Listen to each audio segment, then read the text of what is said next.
John Hackworth and the Purples are unbeaten and 4-game winning streak in their last 4 as they will play host to North Carolina FC, who are desperate for 3 points here at Slugger Field in the penultimate game of the 2018 USL regular season. Good evening, everybody. Tyler Terrence along with Devin Kerr. Tonight's pregame brought to you by 4 Roses Bourbon. And Lou City not only trying to fend off the Pittsburgh Riverhounds for a fight to second place, but Cameron Lancaster, currently sitting on 22 goals, has an opportunity to score magical number 23 and set the all-time record for single-season goals in the modern USL history. We'll take a look at the Eastern Conference table, and Devin, Lou City can't clinch the number 2 seed tonight as Pittsburgh still will have a game tomorrow, but they do have a chance to create some separation. Meanwhile, for North Carolina FC, in their final home game of the season at Wake Met Soccer Park, fell to New York Red Bulls 2, and now they are desperate, and that is really an understatement for 3 points. For Colin Clark and his boys, it's really simple.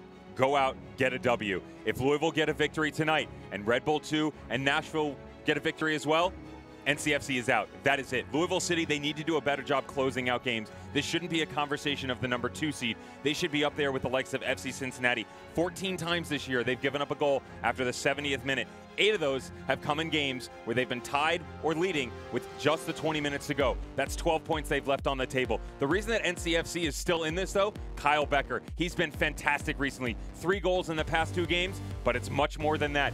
Excellent spatial awareness, which aroused the likes of Mario Lomas, Andre Fortune, and even Steinberger to get involved in the attack going forward. Daniel Rios has been absent as of late, 4 games without scoring a goal. It's only been 2 over the course of the season. Nice to see someone else step up. Kyle Becker was honored by the USL for the Team of the Week in one of those performances. And then meanwhile for Lou City FC, well, we could make it easy and highlight Cameron Lancaster. How about somebody who's been equally incredible from a playmaking standpoint? Ilya Ilic could very well set up Lancaster for his final goal to reach number 23, and Illich has been fantastic, and it would get him to that elusive double-double club. He'd become just the 4th player to do it. First one, Irvin Parra, Manu Ledesma, and Aiden Quinn both did it this year. Illich trailing just behind. He's been instrumental in the attack going forward, able to keep the 3 boys in the middle connected. He is vital to this team's success. Well, John Hackworth said in the days leading up to this match that he knows North Carolina FC are desperate for 3 points and his side loves to play, so we could all be in for a more than entertaining evening here at Slugger Field. Lou City looking to create separation against Pittsburgh. North Carolina need a win. It's Lou City and NCFC when we come back. Make it full of adventure. Make it versatile. Make it stylish. Make it safe. Make it RAV4. The 2018 Toyota RAV4 is built for the weekend escape. That's why it's the best-selling small SUV in America. And now, during the RAV4 clearance event, there's never been a better time to get a great deal on a new RAV4. Get $2,250 cash back or lease one for just $209 a month. Now, during the RAV4 clearance event, make it RAV4 today. Toyota, let's go places. Come see over 1,000 exhibitors at the largest gathering of privately owned machine guns in the nation right here in your own backyard at the Knob Creek Gun Range Machine Gun Shoot and Military Gun Show. Friday, Saturday, and Sunday, October 12th, 13th, and 14th. Just 20 minutes south of Louisville on Highway 44. You don't want to miss this 3-day extravaganza. Machine gun rentals are available on Saturday and Sunday starting at 9 a.m. Eye and ear protection is strongly recommended and available at the Knob Creek Gun Shop. For more information, go to knobcreekrange.com or call 922-4457. I said 922-4457. When tragedy strikes you and your loved ones, my guys, Winton and Houston, will be there for you. I know even in times of horrible experiences and you feel like you can't get through something, go to Winton and Houston. These are real lawyers, no gimmicks. They will fight with you. They will show up to court. They will make sure you get results. Winton and Houston, real lawyers, no gimmicks. I'm Percy Miller. I'm Jeremy Winton. And I'm Chauncey Houston. So on your way to a ball game, you got sideswiped by a guy in an SUV who thinks he owns the whole road. You're injured and now you're going to your lawyer before getting medical treatment? You gotta be kidding me. Go see a doctor. Take care of your pain and injuries at a medical facility like Synergy. The medical specialists provide physical therapy for a living. They can also help you with all your accident-related paperwork. Give them a call and let them take care of you. It's your choice. Choose Synergy. Almost set for kickoff between Lou City FC and North Carolina FC here at Slugger Field.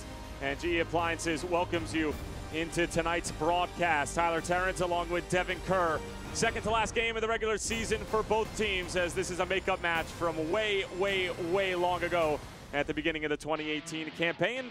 And we'll take a look at tonight's starting lineups, which are presented by UPSjobs.com. Devin, what are we looking at for the visitors? Pretty traditional for NCFC. They've gone into this 4-3-3, 4-2-3-1 hybrid. Stephen Miller on the right, keep an eye on him. He fluctuates in between the defensive and offensive roles, either at right back or the right mid. Was actually switched into midfield last year, was the club's leading scorer. Graham Smith, solid middle. Kyle Becker, we already highlighted. The top three, Lomas, Rios, and Fortune, they have to find a way to stay in connection, the four of them, to get this really going forward. They've been very good offensively, but it's been too inconsistent, hence why they're sitting in the 10th spot. And meanwhile, for Lou City FC, Devin, we're seeing a bit of rotation, especially in those holding central midfielder roles. You know, unfortunately, Del Piccolo's been suspended due to yellow card accumulation. They've also got some movement behind the scenes. A couple of gentlemen being called up to the Jamaican national team, Francis as well as Speedy Williams. They are not making an appearance tonight. Backline business as usual. Nice to see Ren Jetsing back. Actually came up lame in the hip area a couple games back, sending out a goal kick. Dobrovolsky stepped in, did a great job. John Hackworth very proud of that. Number 9, Cameron Lancaster, Ownby, Illich, Davis IV. What can they do? Do it early versus NCFC. Get everything out of the way. Go get it done. Well, these two coaches in Colin Clark as well as John Hackworth in very different boats right now. North Carolina FC had that opportunity against New York Red Bulls too to be able to get a massive 6-pointer just in terms of John Wolynick's side being a team that they were fighting for that number 8 spot or perhaps a 7. And then John Hackworth really, you know, after that draw against Pittsburgh Riverhounds, they have been lights out, winners of their last 4 straight. And now Cameron Lancaster in the second to last game of the season not only can help Louisville create a 5-point separation between Pittsburgh, but perhaps can make history tonight. Everybody quite critical to jump on Louisville City when Hackworth stepped in. And I had a conversation with him and I said, listen, you know, what would you guys rate yourselves? He said, I'd give us an 8. We'll elaborate on that further. But what's interesting is you track over the last 12 games, only 2 losses. One, the fluke to Toronto FC2 at Slugger. The other one, that ridiculous variable match between FC Cincinnati when they came to town. So they've been pretty consistent over that stretch. Let's look at tonight's keys to the game are powered by Kentucky Lottery. Reminds you that lottery proceeds fund college scholarship and grant programs, including every dollar of the popular Keys Scholarship Program. Devin, what are we looking at? With Louisville, stay the course. We just referenced it. Past 12 games, it's been impressive. Don't break anything. Continue to do the exact same thing. Stay in the right direction. Records were made to be broken. A lot of pressure, probably unnecessarily, has been put on these guys. Cameron Lancaster, you saw him versus Atlanta UTD2, searching for goals. Hackworth admitted that maybe he was pushing the envelope a bit, wasn't able to get it done. He needs to get back to basics. 4, NCFC, trump the triumvirate. We know what these guys are capable of in the purple, and those 3 that were able to steer this ship in the right direction when they did not have a main man at the helm. It's time for their big 4, Rios, Fortune, Lomas, and Kyle Becker, to make sure they are consistently, that's the key, consistently in connection with each other. When they are all on the same page, they are almost unbeatable. They are a fantastic squad. The problem is it's usually a glimpse from 1 or 2 of them. They need all 4 to have a solid performance tonight. Well, Lancaster is the prolific goal scorer that everybody's going to be keeping their eyes on tonight, but Daniel Rios, a goal scorer in his own right, 17 on the season, and throughout a couple different periods of the campaign has been the Golden Boot leader. Well, Cameron Lancaster has created some separation between himself and the rest of the pack, and he can quite literally etch his name into USL history with 1 more goal here tonight. And still with a match remaining as we're officially underway from Slugger Field, Tyler Terrence along with Devin Kerr. A massive 3 points on the line for both sides. And as Devin mentioned earlier, if Lou City are to win and then Nashville and New York Red Bulls too are to win, North Carolina FC are eliminated from playoff contention.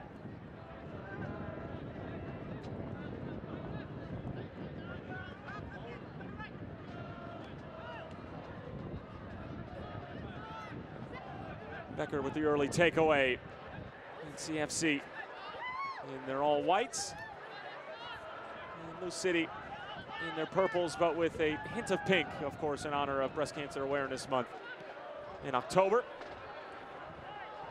As this ball sent over the top and offside, and this portion of tonight's game is brought to you by Toyota. Let's go places.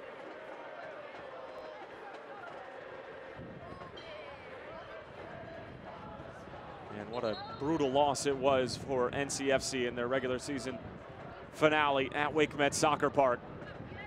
And really, Devin, it was that mistake right at the end from the back line. Shot was parried away by Tambakis as Lancaster is going to hit it on the first time. And he was looking to make history within the first 2 minutes of this one. NCFC were looking all over the place for an offside flag, but didn't get one. Everybody in the stadium, including Cameron Lancaster, thought he was offside. He has a glimpse over his shoulder to check and see as to whether or not the referee blew the whistle. Play just kind of stops, holds in midair, has a quick look, tries to take on Tambakis, but unfortunately just leans back a bit too much. Back to NCFC's prior game. They were able to equalize in the form of Kyle Becker, but then a mistake at the back. A shot parried away by Tambakis and then tapped home from Barlow. And it was the undoing of Colin Clark's side as Lancaster again trying to bring it down. He's claiming his jersey was grabbed, still motioning towards our head referee, Timothy Ford.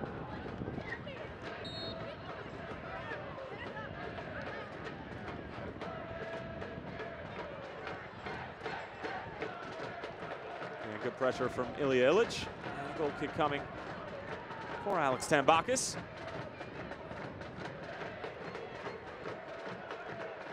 Look at some of the Coopers, one of the best support groups in the United Soccer League. And while it may not be the #1 seed that they've grown accustomed to, if they are to get 3 points and Pittsburgh are to waver or Louisville get a point or 3 in their final match of the season, they'll be hosting up until the Eastern Conference Championship. Of course, barring FC Cincinnati don't get upset. And over the past couple of years, the #1 seeds and the Shield winners have gone down.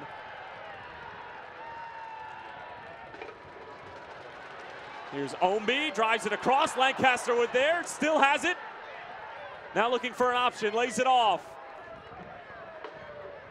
Omby, early delivery again, and George Davis IV just shielded out. And a goal kick coming, but early and often, Lou City looking for #9 up top.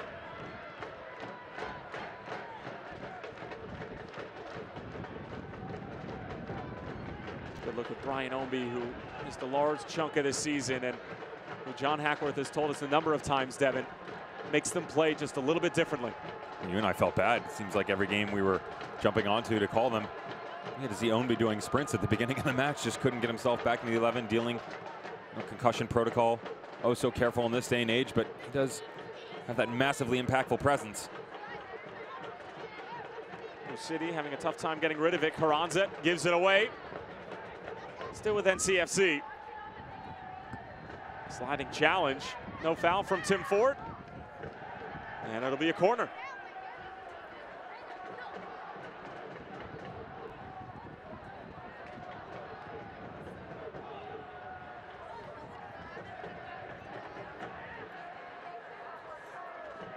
First corner of the night for either team. Kyle Becker over it. Set piece specialist. Becker, good ball in, and it's won by Paco Craig, who actually scored against NCFC the last time that these two teams met in Cary earlier in the year. It's a cross by Ualo. Lomas couldn't quite find the target. Becker, he's gonna let it fly, and Kyle Becker had Ranjit Singh teased for just a moment, and it actually took a deflection and another corner kick coming up for the visitors. Almost immediately, you can see NCFC not backing down, more than willing to toe-to-toe with the former champions. I guess you can't really take it away. Still current champions, right? FC Cincinnati. Yeah, they'll have something to say about that, but. Becker, in swinger this time. And the first time shot. Never going to challenge Greg Ranjit Singh.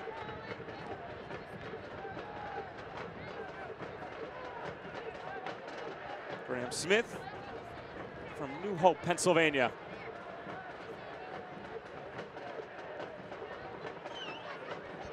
Actually spent some time with Central FC in Trinidad and Tobago, who Greg Ranjit Singh has represented a couple of times at the international level.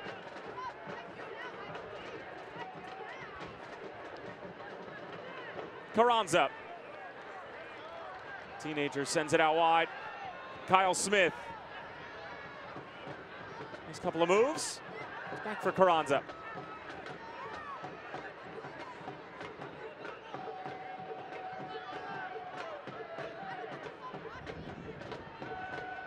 McCabe almost gives it away, bailed out by Smith, but Becker does a good job to win it back.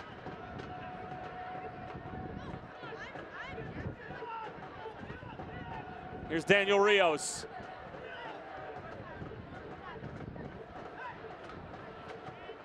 Rios, 17 goals on the season.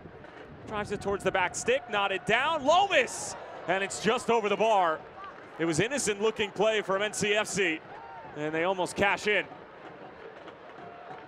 Exactly the combination play I referenced at the top of our broadcast. We highlighted these four and said that it needed to be all of them. Becker got it going in the other direction on the tackle. That's a bad giveaway. Becker gets it going in the other direction on the tackle, makes the ball to Rios, who goes to Lomas, and then just slowly drifts it back into the middle of the box. It's well done by NCFC, and you can see they're starting to find some pockets for themselves.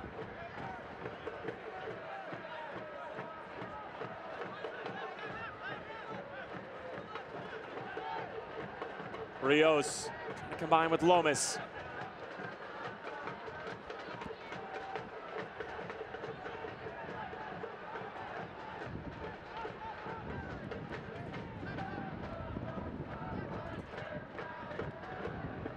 Near side, just dumped into space, but Ranjitsingh read it the entire way.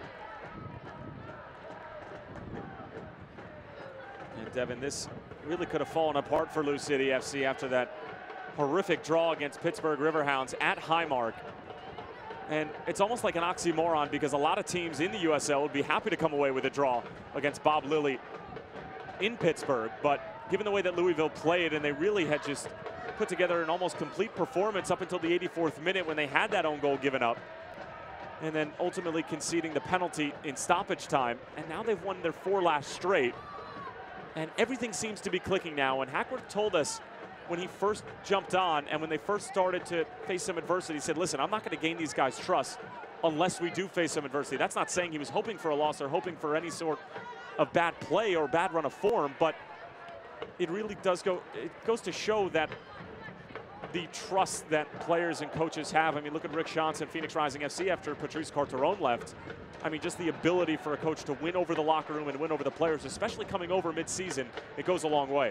It's quite difficult to do, and like you said, to your point, if you don't have those difficult circumstances, if you don't have a true test of character, you're never really going to find out what you're made of. Everything's easy sailing, slim pickings, whatever kind of phrase you want to use, it's handed to you.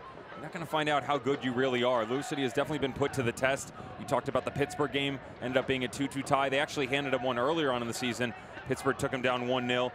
And that's been kind of the message here. They could have put their head down. They didn't. They stayed the course. They were able to stick to their big guns, get results. As Ownby pulls the shot wide, but encouraging play from the home side.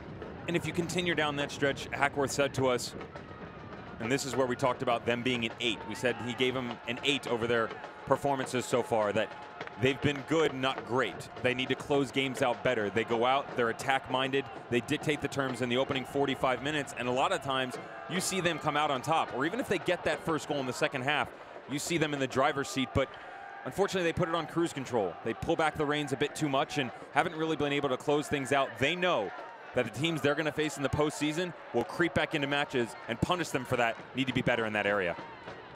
Well, speaking of the postseason, if the season were to conclude after this match, or even right now, it would be Louisville taking on Nashville in the opening game, and they have had some terrific battles earlier this year. As this one sent across, Paco Craig making a good defensive play. So the skipper always stationed appropriately, and has been one of the crown jewels of this John Hackworth defense.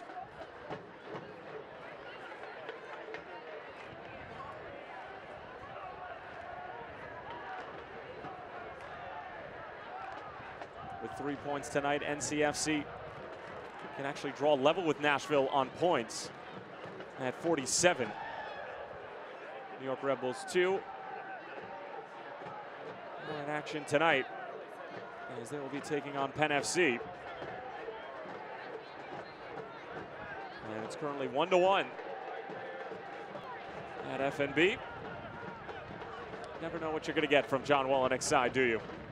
You and I were chatting off air that what would be one of the scariest teams to have to go and face FC Cincinnati. You better believe it's Red Bull 2, because they can bring the house, throw a million offensive weapons at you, and put up some serious goals. The problem is they can also concede the house. So they giveth and they taketh.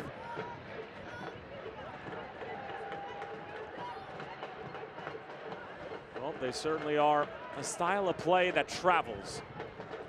As a 7 seed last year, getting all the way to Slugger Field in the Eastern Conference Championship. Repeat offenders, of course. This time the game was at Slugger as opposed to Red Bull Arena in Harrison, New Jersey. And it was Louisville coming away victorious in the penalty kick shootout. And both conference championships a year ago went the distance.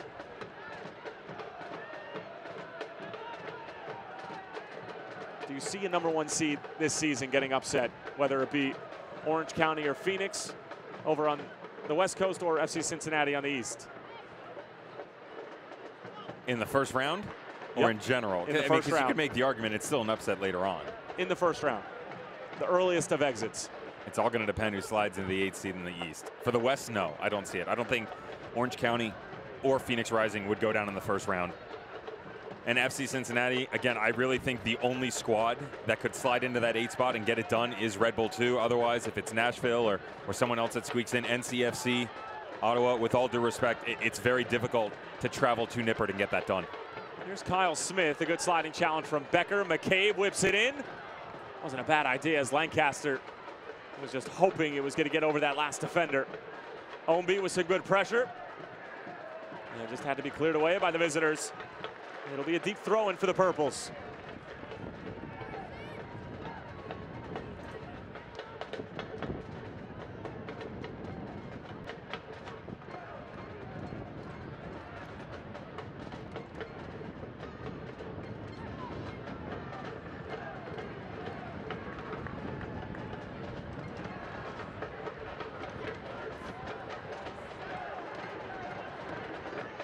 Jose Carranza. Just clips it over for Kyle Smith.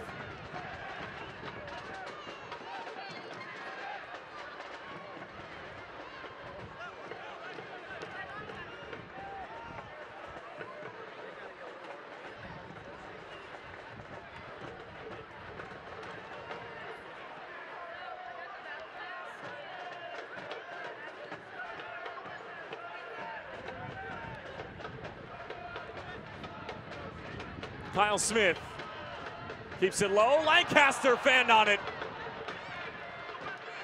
And you can just get the feeling that everybody in Slugger at the edge of their seats or flat out standing up every time the ball is close to Cameron Lancaster, hoping they'll be able to witness history tonight.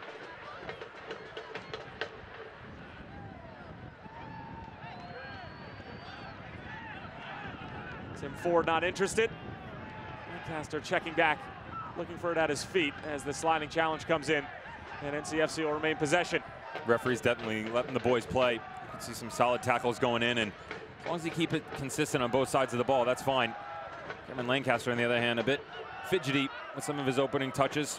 Saw the initial one, good look at goal, just blasted it over the bar, and just now you could see him, he's pressing a bit. That's what we talked about in the ATL UTT2 game, where sometimes when you feel that pressure, you tend to push, you think about things a bit more.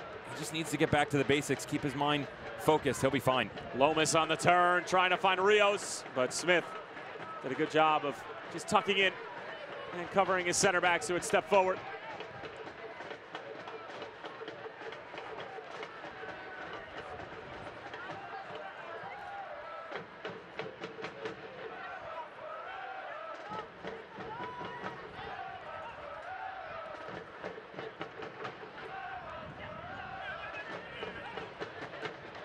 Dumped over the top for Ownby. Sizing up Kyle Becker. Ownby gets the cross away on the first time. In front, Lancaster still loose. Has to be. It's saved off the line by Tambakis. Still alive in the shot over the bar from McCabe. Well, he might not get an easier chance than you just saw from Cameron Lancaster on the doorstep, but Alex Tambakis would not be beat. Wasn't sure if this ball was going to make its way into the box. Great overlapping run by Ownby, wanted it released a bit earlier, gets lifted over and pressed it out in front of him, does a great job getting it back in. First time the volley, can't get it, and then this. How does it not end up in the back of the net? Lady Luck shone bright on Alex Tambakis with a fantastic save right in the middle of the box. You really get a good idea from ground level what was going on. That's fantastic from the netminder.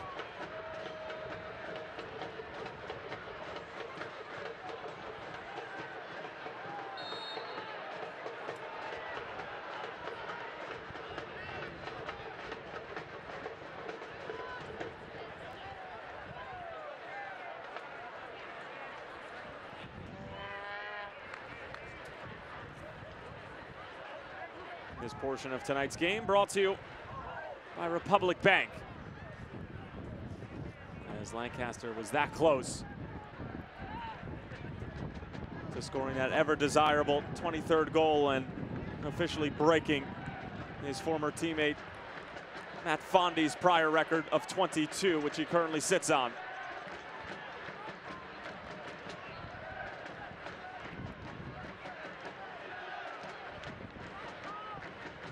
By far his best season in the Louisville Purple.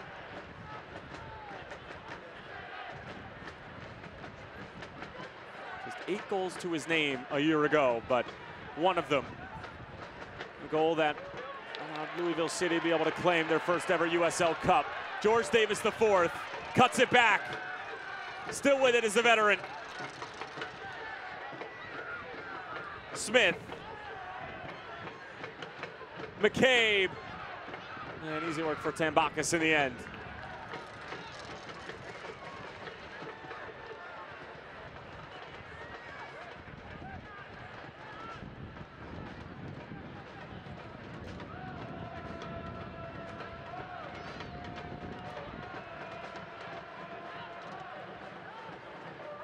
Header won by Craig.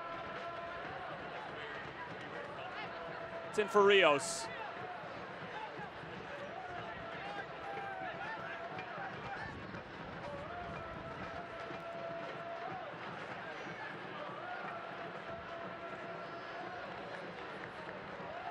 And the throw-in awarded to NCFC.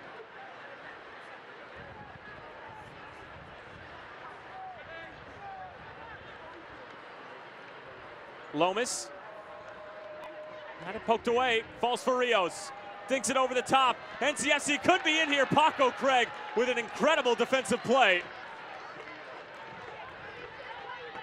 And McCabe will keep it for Jose Carranza, and then eventually Oscar Jimenez. But Paco Craig, not the first time tonight that he's bailed out Lou City. NCFC has toyed with their formation a bit. They've definitely gone into a 4-4-2.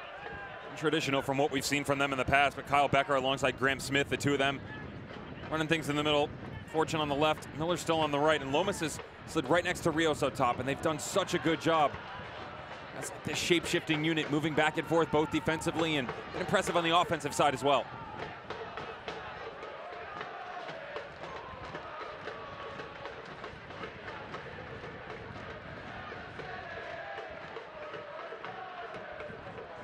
Suahi giving chase, goes back for Ranjetsing, not doing him any favors. But Greg proving to be a solid outfield player as well as a keeper.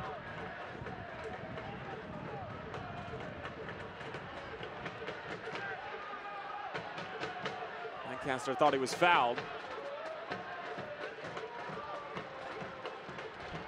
I'll tell you, I like the ref. Timothy Ford, he's letting him play. It's open, and you know you can question some of it. I get Cam; he's got the guy coming over his back, but wasn't too hurtful. There wasn't that much momentum really impeding his progress. Solid 50-50. There's a good look at Timothy Ford, and I respect this. It's much more open play, and John Hackworth said that he felt like that's the game that they were going to get tonight. End-to-end stuff, back and forth. It's what we've seen in the opening 21 minutes. Illich, Ombi laying it off. It's beautiful football from Louisville. Jimenez. Back for McCabe. It's knocked across for Kyle Smith. Delivery just over the head of Lancaster.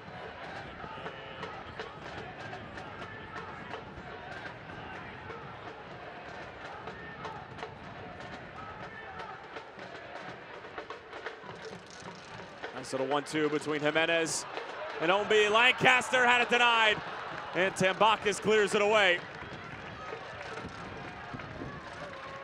Well, they're certainly creating the chances for him. But Tambakis up to the task.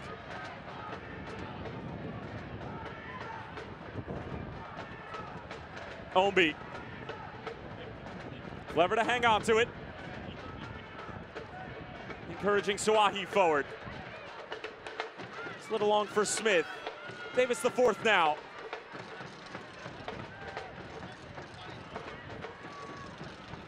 Carranza.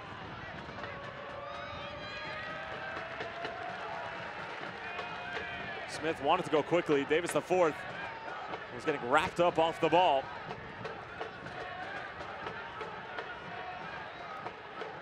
Illich. McCabe.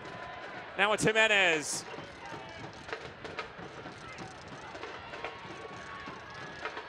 McCabe. Lancaster. Davis the fourth. Wasn't a bad idea at all.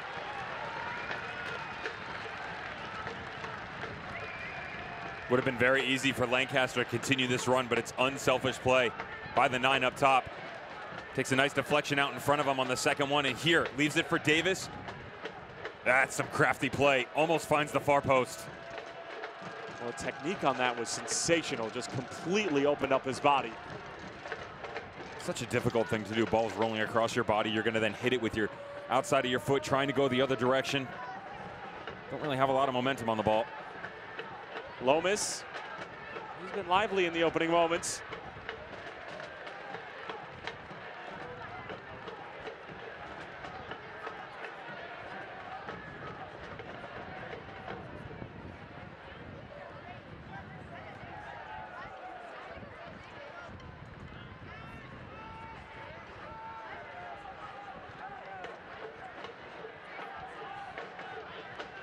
Paco Craig.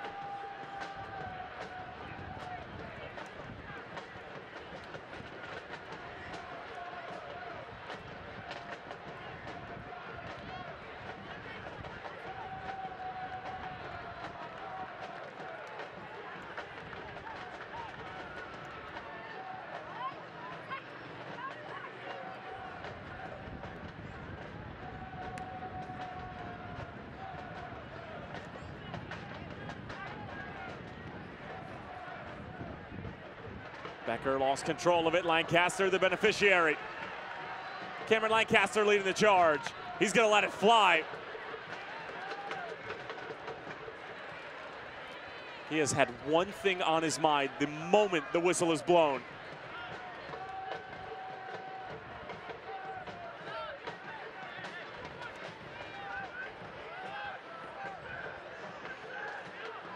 Rios on the turn, gets on the right side of Paco Craig. And it's going to be a foul right at the edge of the box. It's rare to see Paco Craig just get beaten like that, straight up 1v1, but Daniel Rios with some good footwork and just solid positioning and awareness. And a solid set piece coming up for the visitors. Definitely don't see Paco get drawn out like that, but how about the referee not allowing Rios to continue? Rios quite frustrated with the referee's decision to blow the whistle, was in on goal. And it's now Paco Craig being shown a yellow card, and Devin, a bit contradictory to the pretty free-flowing game that we've seen thus far, and Timothy Ford really letting the boys play. He didn't like what he saw, and possibly because goal-scoring opportunity right at the top of the box. Felt like maybe something a bit more harsh to set an example for the rest of the boys was due.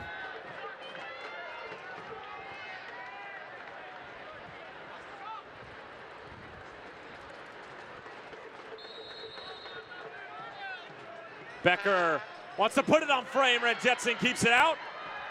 And the follow-up shot off frame, but a solid attempt from Becker. For you young goalkeepers at home, wondering what you're supposed to do in situations like this, this is perfect for Manjetsing. It's in traffic, it's swerving at him, it's difficult to handle. Just get your body and your hands behind it, punch it away. Like to see it go a bit more towards the sideline. Still goalkeeping, that was done well nonetheless. And then you have to respect Fortune, who tries to get something off on the back end, but man, another hard one. Ball's got some spin on it, leaning away right at the top of the box. Ownby stopped in his tracks. It'll stay with Lou City.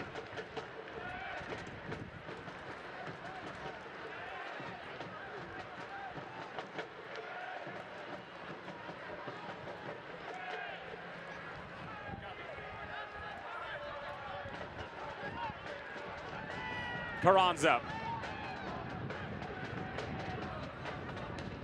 Smith, first time along for Davis the fourth. First delivery denied. Trying to get to the byline and ends up winning a corner for his efforts.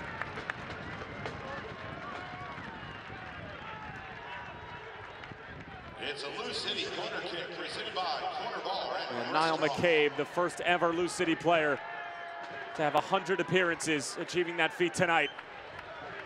And when being asked about accomplishing a century of appearances for the Purples, said, if you had told me when I signed on with the side in 2015 that I'd be the first player ever to get there, I would have told you were a liar.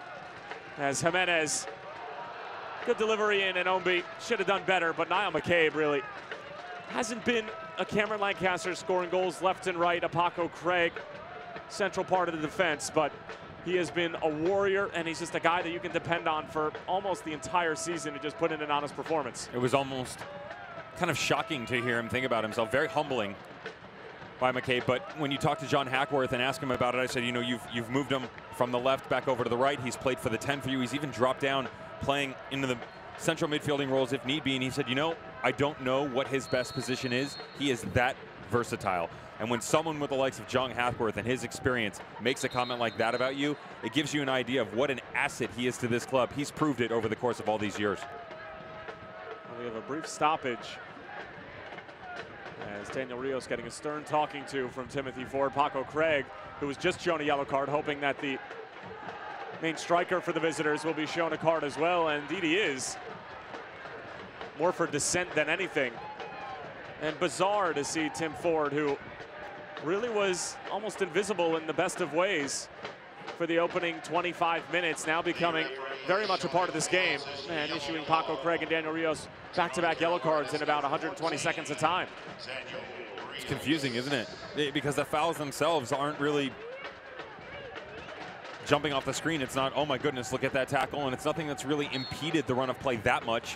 You could make the argument on the Craig foul that, you know, kind of pulled Rios back a bit, but Rios still had an opportunity to get on goal. The referee himself actually brought that play back, especially when it's, you've already set the tone for the game and it's a player's first infringement. Very uncharacteristic to see a referee then go into his cards, but it's definitely changing the way this game's being played now.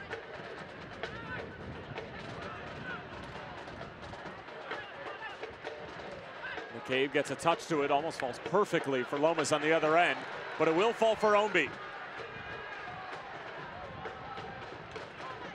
Ombi still with it, a bevy of touches. Jimenez. He's gonna let it fly from that range, and Tambakis able to hang on to it. We've seen him hit from that range a number of times this season, Devin.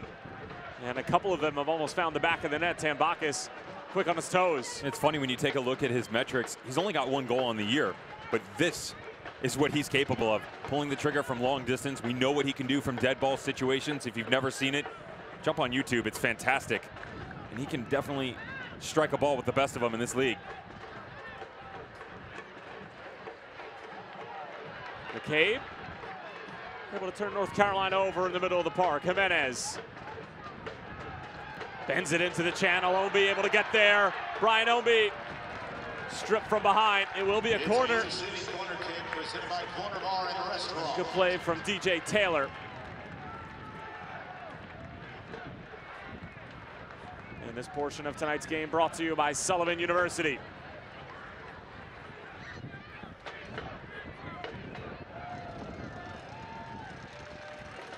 DJ Taylor has done some last-ditch defending over on that right side of the defense for North Carolina FC. Jimenez. Ombi might be able to hit it. Big collision out in front. And it's all the way back for Kyle Smith. North Carolina have had a tough time dealing with these set pieces. That was how they gave up one of the two goals to New York Red Bulls too.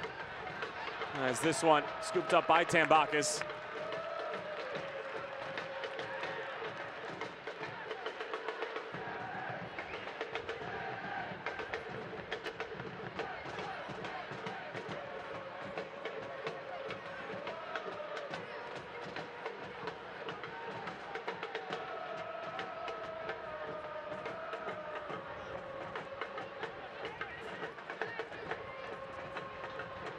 The turn.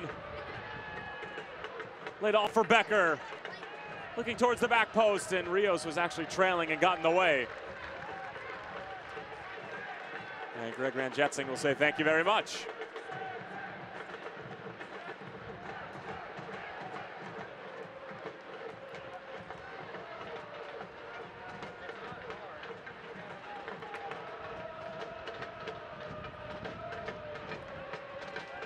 Omby.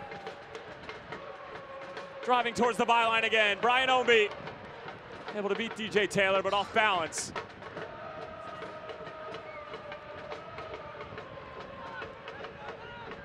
North Carolina looking to qualify for their first ever USL Cup playoff in their first ever season in the United Soccer League. I've had some good results this year, but some poor ones as well, and that mediocrity indicative of where they stand in the table. Lancaster trying to get the return and just nodded away right at the last. More pressure from the Purples, and North Carolina concede another corner. Smart defending by Aaron Guillen. Not exactly sure what's going on behind him. Doesn't get the call or the recognition of what he should have. Needs to know that there's pressure there, and he just assumes there is a player. He was right, just knocks it over the end line.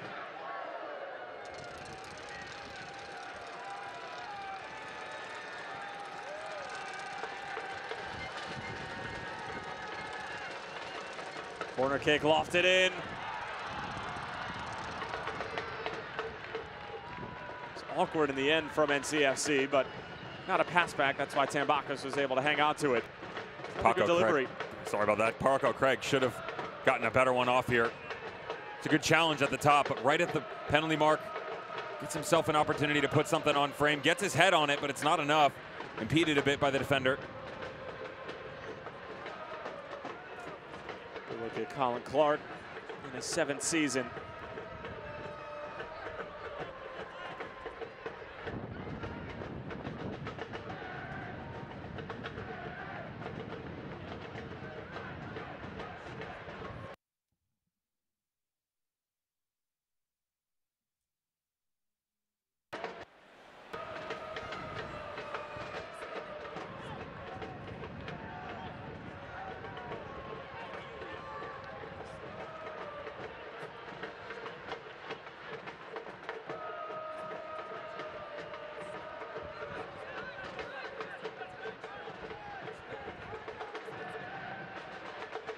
Ball driven ahead, inch perfect for Omby.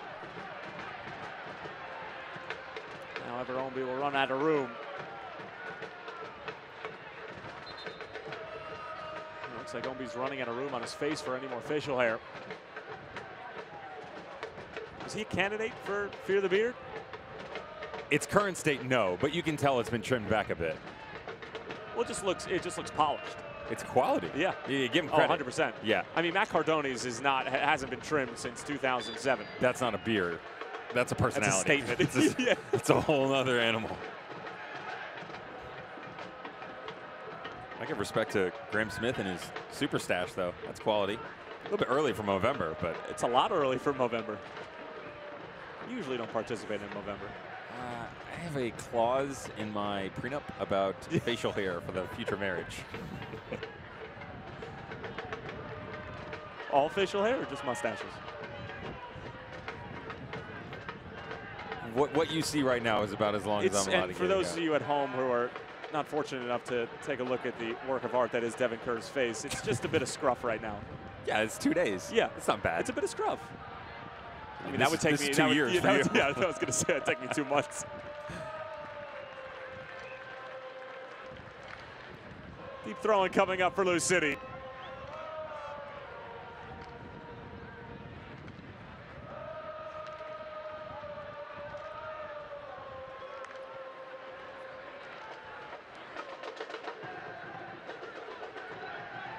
Cooper is providing magnificent percussion as always. Omby.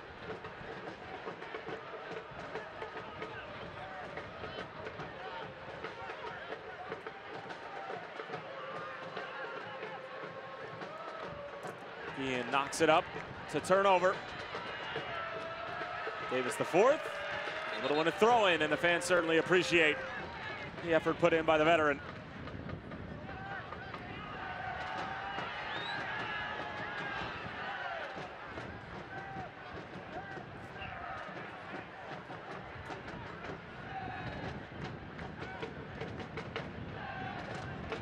Ownby knocks it across first time, looking for Lancaster, and Davis the fourth can't convert. Lou City knocking on the door again. It's there for Louisville, isn't it? Right for the taking. NCFC becoming exposed on the back line again. You have to give credit to the back four, but the disconnect between the midfield and their defensive unit has given Louisville an opportunity to get down into those channels and knock some nice service into the box. Haven't been able to close out yet. Definitely knocking on the doorstep. It'll be fan appreciation night here at Slugger Field for their final regular season home match against Indy 11. First 500 fans get a Lou City poster.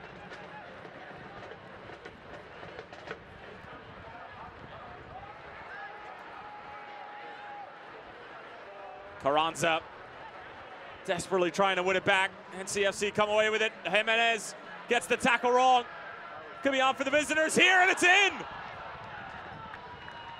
North Carolina FC take the lead in the 38th minute. Who else? It's Daniel Rios. 18 on the season. And North Carolina, in a desperate game, get a massive goal from their talisman. Absolute quality. They push the high line. Oscar Jimenez cannot get the tackle right. He makes a mess of it. You leave your feet, you better make sure you win that tackle. Stephen Miller gets around the outside. Great ball into the box. Rios just holds his line. Very smart, trailing a bit right at the top of the six. Puts it in the back of the net behind Ranjitsingh.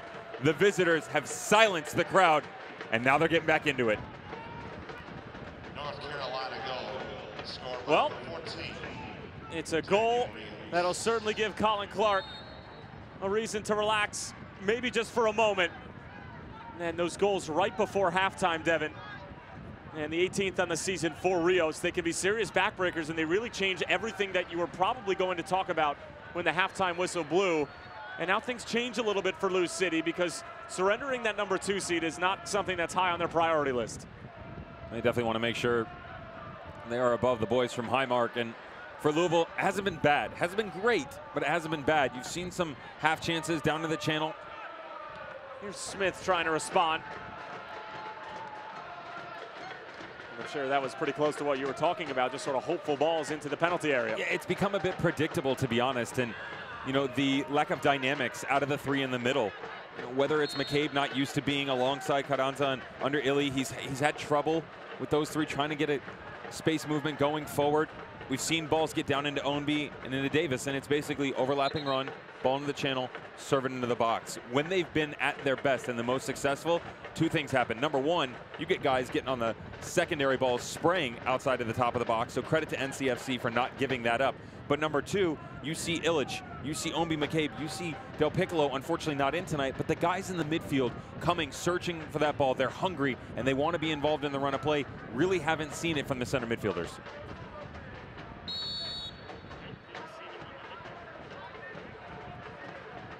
You can hear North Carolina saying 5 minutes, let's get into the locker room. And you can bet, Devin, from the opening whistle in the second half, or even for the remaining 5 minutes in the first, we're going to see a lot of time-wasting antics from the visitors. That's 3 points at Slugger, beyond their wildest dreams at this point. And another questionable call by the referee. Now I get it, there's a foul that takes place, but Ownby has possession of the ball. He's going the other direction. Once again, he blows the whistle, makes him bring it back. Let the boys play, give them some advantage. But was that a true advantage? I can understand the Daniel Rios one. He's turned the player, and he's got the run of play in front of him. Lancaster on the turn. Handled by Tambakis. I mean, Rios was in, and that one I can totally agree with you in terms of probably should have been let go by Tim Ford, but we'll get another look at the shot from Lancaster. Speaking of letting go, Lancaster, a solid first touch. Tries to let it go, about 20 yards out. Never really threatening to Tambakis.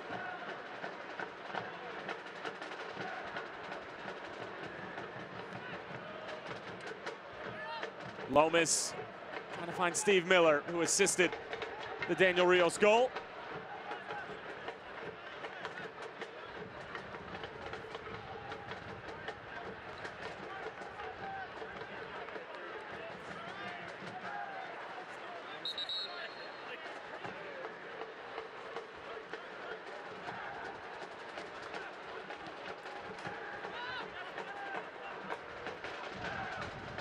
Go all the way back for Tambakis, and how good has Steve Miller been doing it for a number of years for North Carolina, whether it was with the Railhawks or obviously now with NCFC.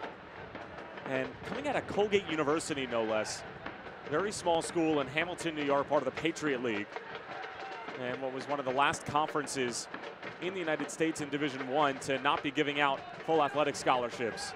And there's actually a number of players, not only in the USL, but in the Eastern Conference, Devin, that have come out of Colgate University. We'll list them in a moment as George Davis IV sends one over the crossbar. Jimmy McLaughlin played a season under Eric Roning at Colgate University. Ethan Cutler over with New York Rebels too, as well as Jared Stroud. So a little-known school, and it's good to see that some of these smaller universities, Devin, at the Division I level are starting to pump out a decent amount of professional players. Interestingly enough, it's not just the Division I level, but Division II as well. The common stigma in this day and age is, I have to play D1, I have to play D1, and you get that one next to your name and number, whatever you want to call it, and they automatically think you're the cream of the crop. That's not the case. There are a massive amount of, like you said, smaller schools in Division I, as well as teams like Young Harris, Lynn University, these quality Division II schools who go and get it done versus the big boys. Miller towards the back stick. Bit of a player down for a moment as Rios remains down, holding his backside. That's the last thing that NCFC need in the second to last game of the regular season. Here's the lone goal tonight.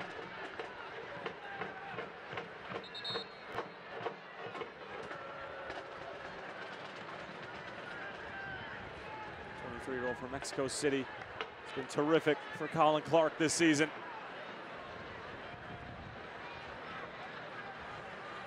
Getting some help from the medical staff.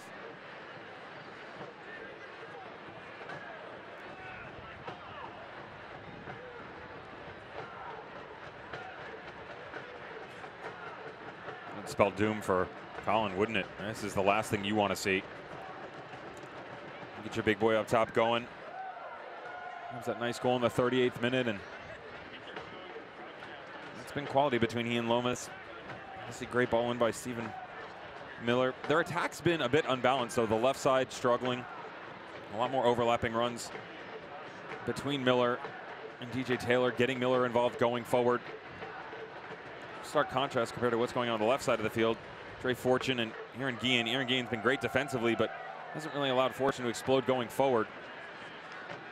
Still able to get that goal and put them out in the front.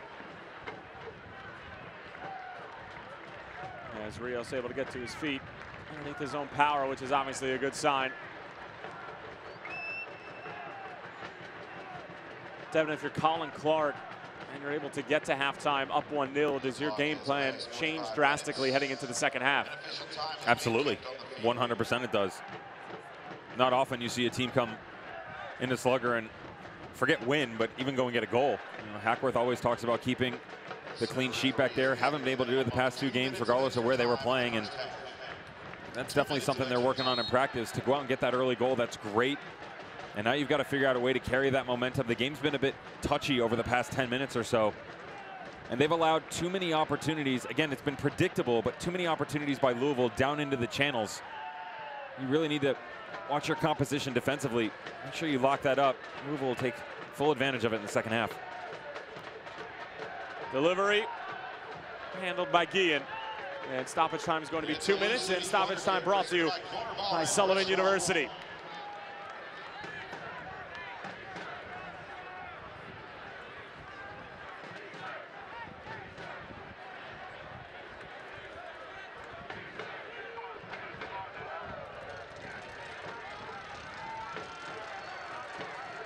Jimenez lines up the corner.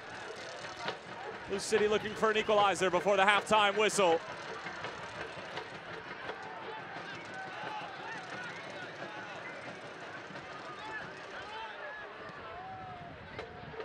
Smith, big diagonal ball, got it down by Craig. Suahi. Illich. And Becker will calm it down.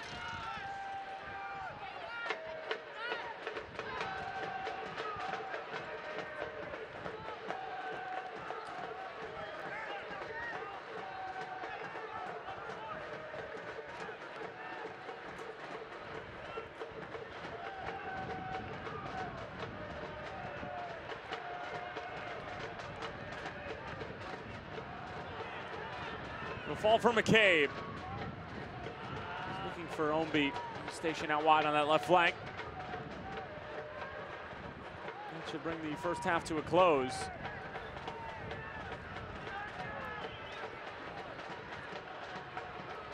Colin Clark's looking for the halftime whistle.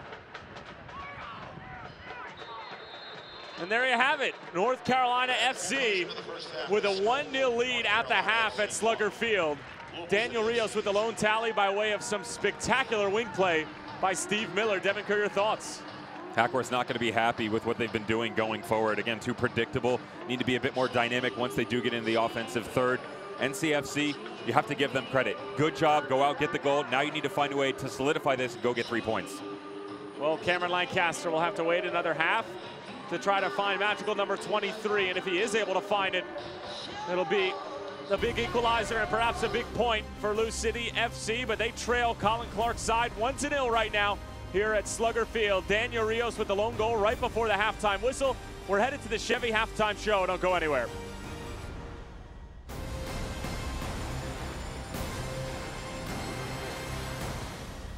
Toyotas are built, driven, and loved right here in the USA.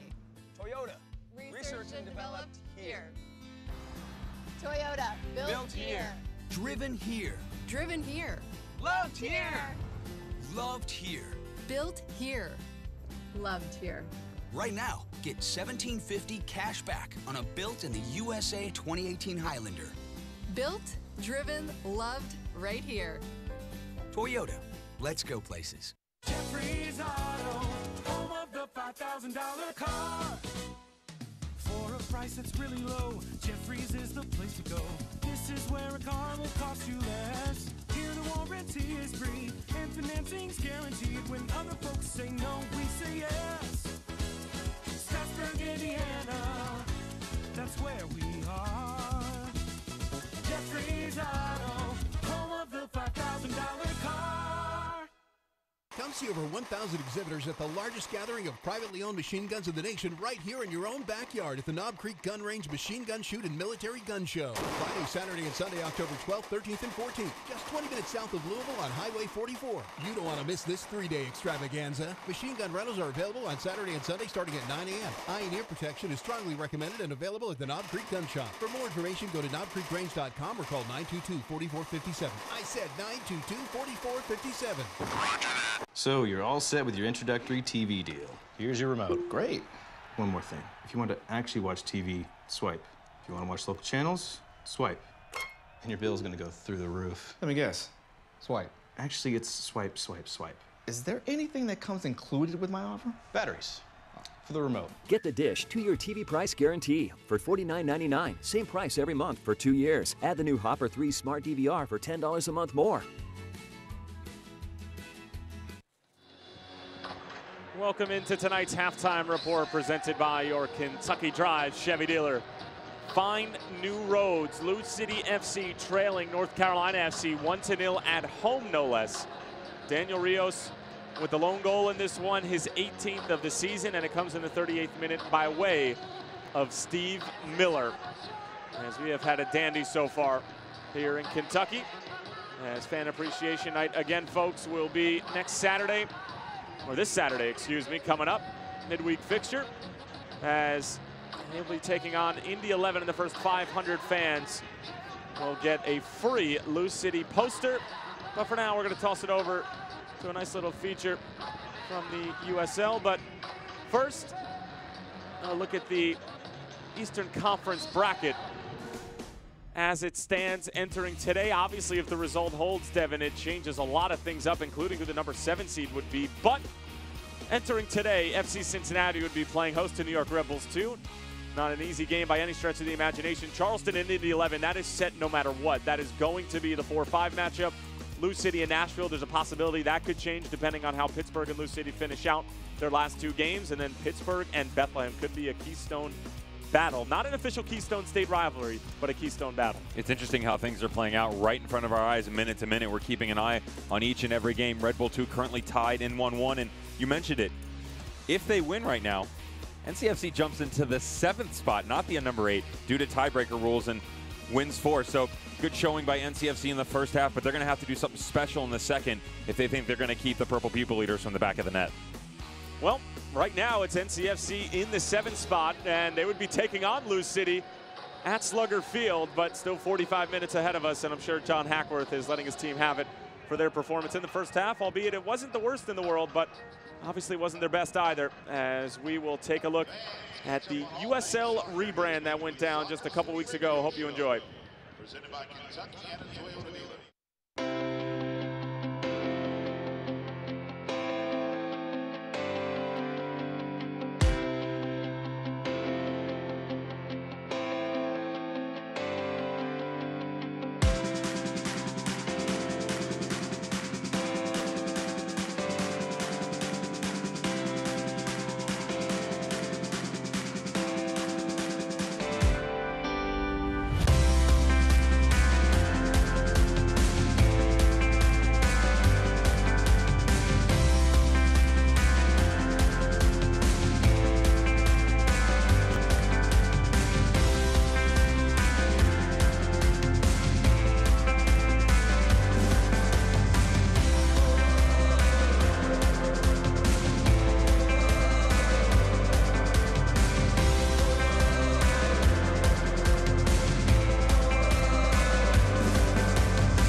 Johnson! You've got to be kidding me! We're in! Alex Mendoza! Goal! Mendoza!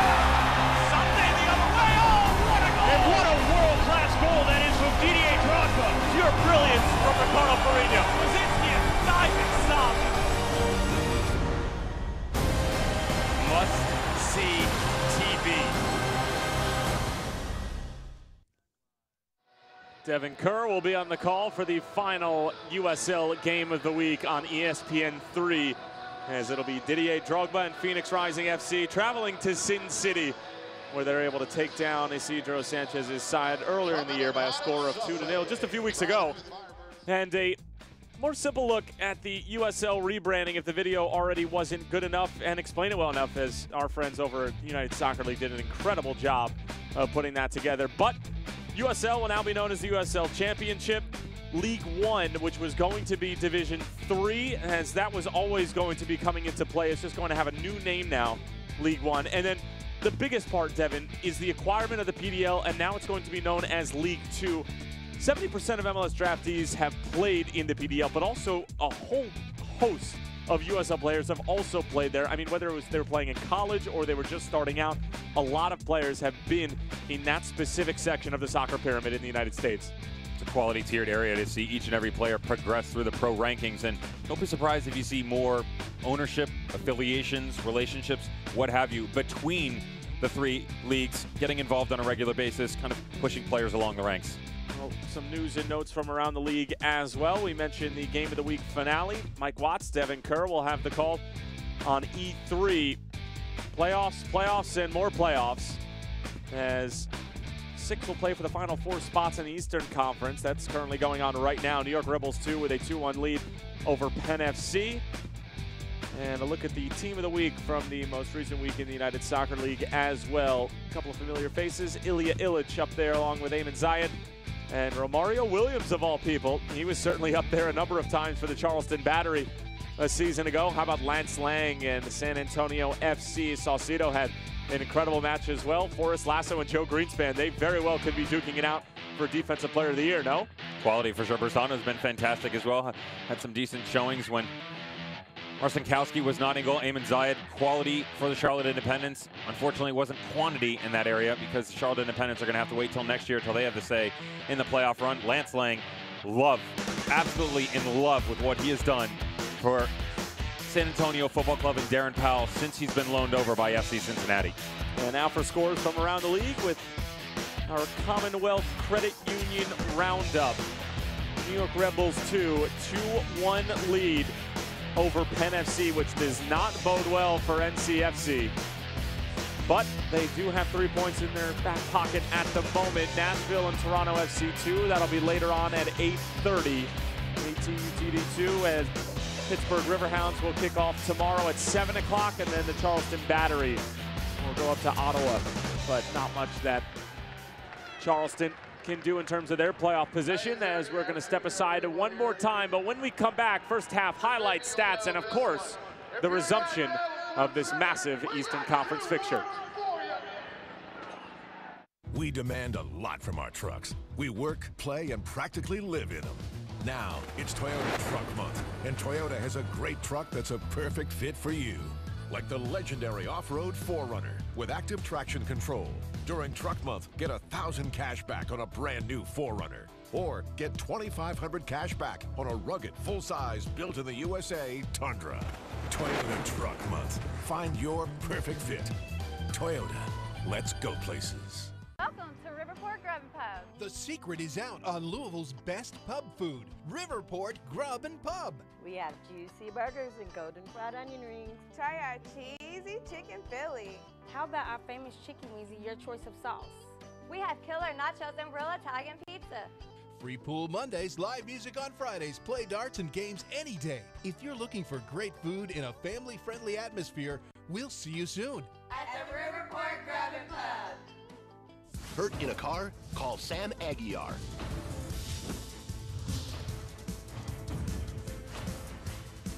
I'm Sam Aguiar. We've earned maximum money for our clients, and we're proud of that.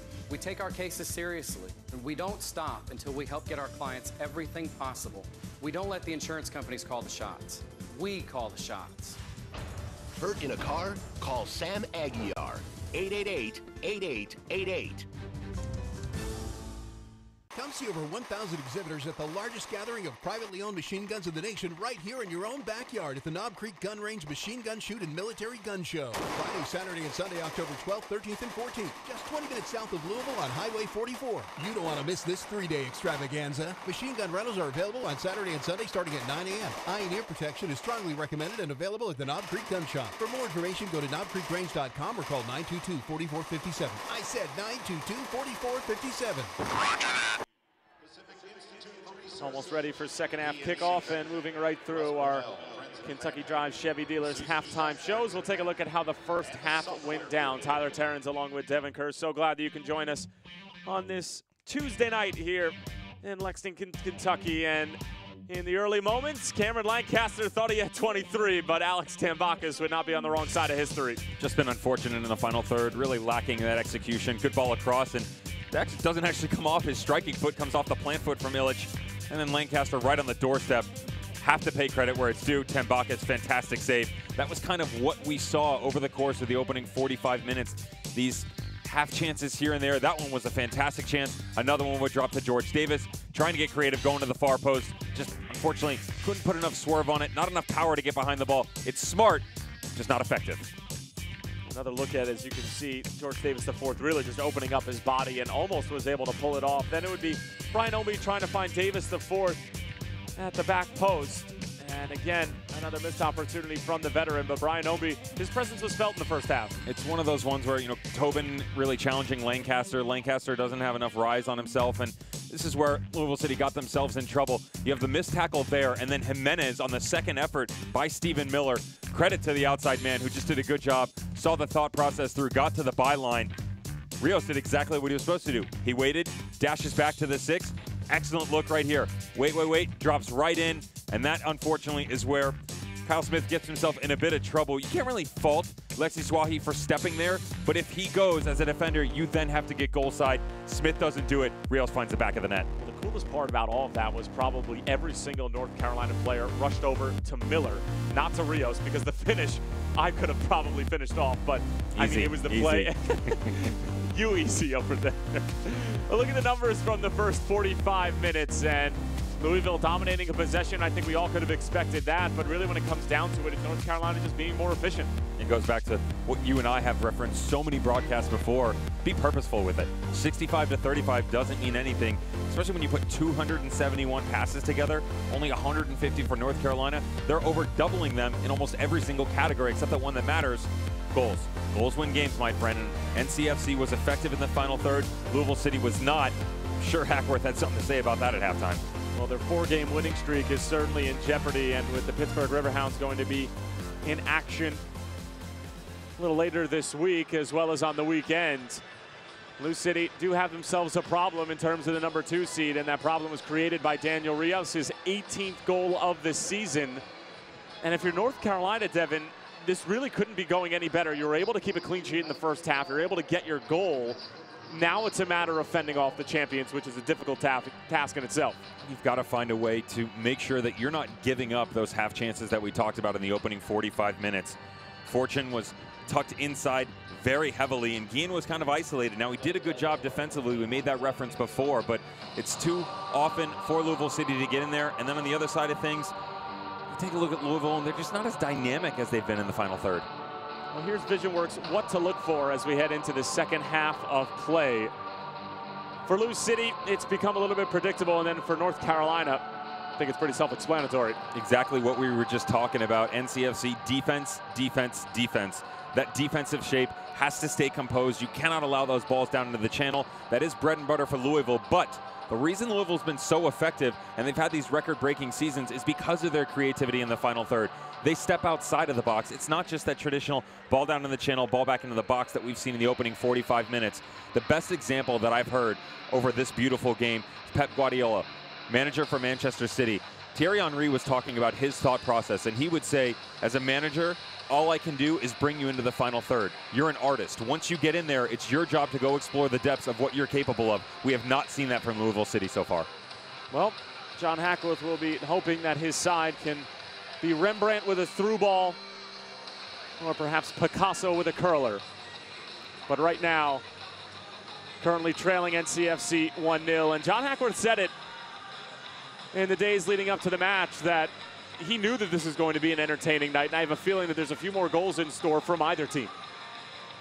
Really not surprising at all, and end-to-end stuff for sure. What's been interesting is you've really seen it kind of untraditionally almost, so to say, because you expected it to be a wide-open game. We got that, and actually thought the referee did a good job for the opening 20 minutes, impeded the run over the next 20-25. We'll see how he handles that in the second half, but Louisville City are so good at recognizing what's put in front of them, making changes on the field.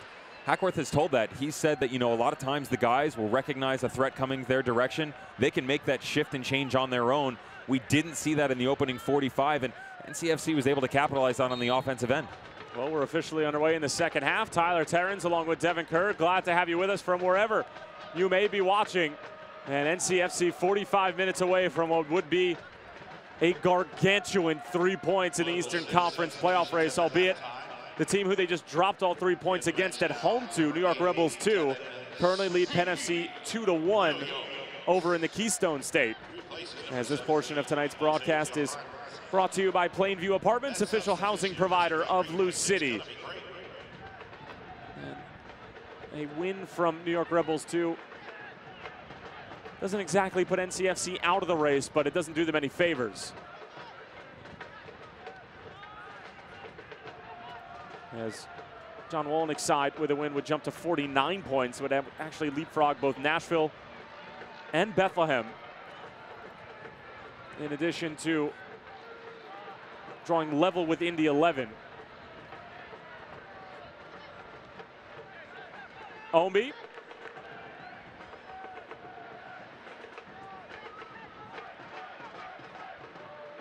Craig trying to get forward. Lancaster, oh, he's done it! His 23rd might be the best of the bunch. It's a record-setting night for Cameron Lancaster.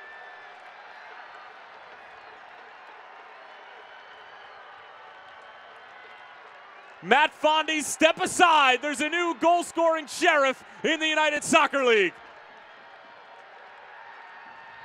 We said Hackworth would make a change to get things going for this Louisville squad. Needed to be more dynamic. Who else? Cameron Lancaster says, you know what, boys? It's my time to shine.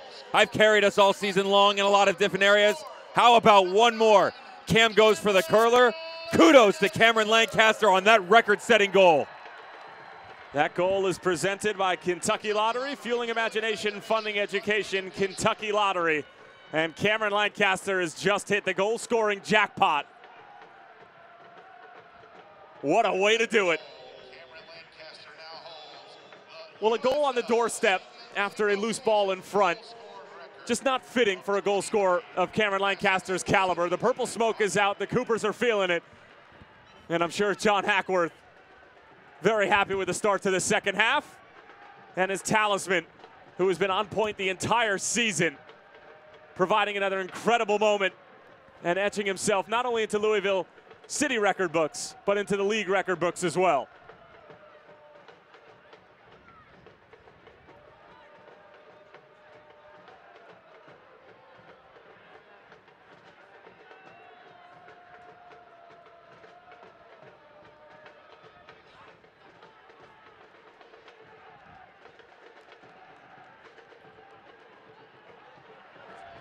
Ownby.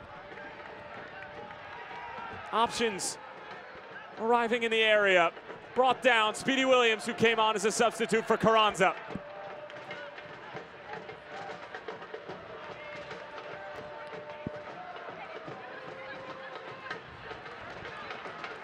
Good work from Jimenez, finding McCabe with the back heel. And Lou City can slow things down. Well, it's gone from bad to worse for North Carolina FC with New York Rebels taking the 2-1 lead and then Lancaster equalizing.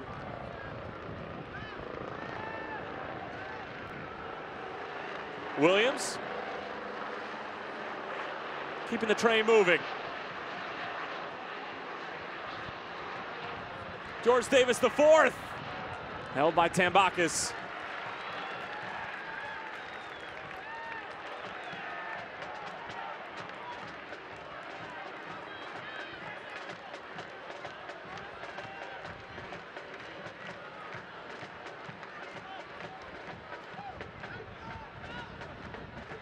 And Speedy Williams confirmed, coming on for Jose Carranza. Substitution brought to you by Great Clips. It's gonna be great.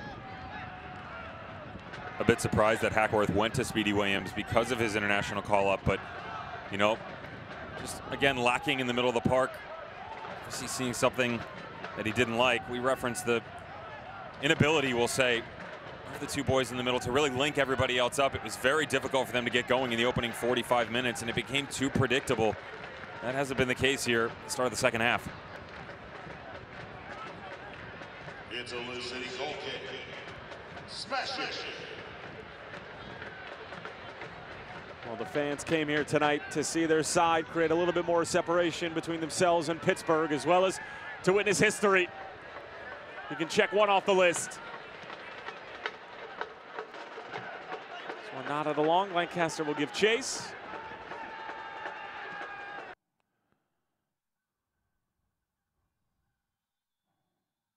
And it's going to be offside. Devin, let me ask you this. Is Lancaster around next season? Or does perhaps he take a step to the next level? I'm sure it's the talking point of a lot of people right on the tip of their tongues wondering exactly what his fate is, but you can bet that's going to be something they're going to go after almost immediately. Remember, most of the contracts in the USL, they're either 1 year or one with a team option for the second year, and nobody really locked up for longer than that 18, 24-month span. And Lancaster, in the specifics exactly what he has, we don't know, but you can bet John Hackworth, in the form that Cameron Lancaster is in, he's going to try and lock him up almost immediately. Well, Lancaster, of course, came over from London, England. Started out with Dagenham and then actually made one appearance for Tottenham Hotspurs in the Premier League, coming on as a substitute for Emmanuel Adebayor back on January 31st of 2012. And a 3-1 win for Tottenham against Wigan. And since then, been with Stevenage as well as St. Albans City over in England, and then coming over to Lou City in 2015 in the team's first season, albeit late, and didn't exactly see the field all that often, just with one appearance. And then slowly but surely started to make his presence felt. Only 8 starts in 2016, losing to New York Red Bulls 2 in the Eastern Conference Championship. 4 goals that season, 8 goals a year ago. But the goal he had in the USL Cup final, that's a final kind of goal. I mean, that header, and for him to be able to generate that kind of power, and we've seen that type of goal from him this year, you just started to get the sense that Lancaster was going to have a breakout season, and he was on to something special as Steve Miller tries to send the cross in, but it's denied by Oscar Jimenez. If he can stay healthy, easily one of the best in the business to do it. I mean, that's the problem, though. That's what can he do on a regular basis, because he's been hurt. Even this season, he's been much better, but he's really thrown his body in harm's way a lot of times. But he wanted to make sure that he was able to get results for his squad on a regular basis. Earlier this year, he separated his shoulder and was back inside 2 weeks. So it gives you an idea of the mentality he possesses. Last year, at the end of the year, didn't get a lot of looks, the turf toe, but made his effect felt in the playoffs. Great idea from Illich. Davis the fourth, just had it poked away in the end by Tobin. Well, Illich is 1 assist away from joining that double-double club. And, of course, Aiden Quinn joined most recently, along with Manu Ledesma in the 2018 season. Thomasina Voltson right there as well. Needing 1 or 2 more assists, if I'm not mistaken. Just one. He's sitting on 9. Doesn't hurt that he's on 17 goals either. No, that doesn't hurt.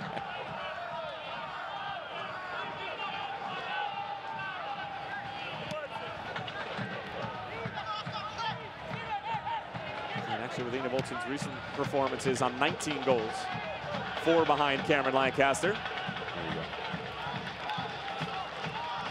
Remember, mathematics not my strongest suit. I know. That's what I'm here for. I should have known better to throw myself in.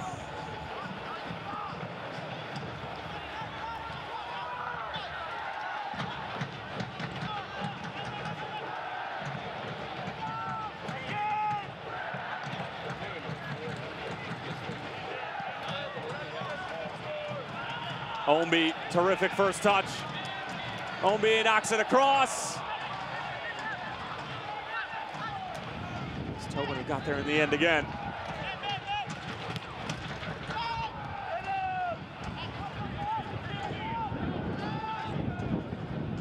Interesting to see Wilito Fernandez in that center back role, Devin. He wasn't exactly playing there for Orange County a year ago. This one knocked back from Illich to McCabe. McCabe, Lancaster, saved by Tambakis. Well, that one a much easier opportunity than the record-breaking goal he just scored a few moments ago. And Tambakis, another terrific save. He painted a pretty picture before. Now he's just trying to put things up for auction. What a great ball played in. I mean, that is a fantastic look coming out of the midfield from Niall McCabe. Lancaster, the overlapping run, but again, Tambakis up to the task. Jimenez. Paco Craig. And the foul going to be called against Lou City.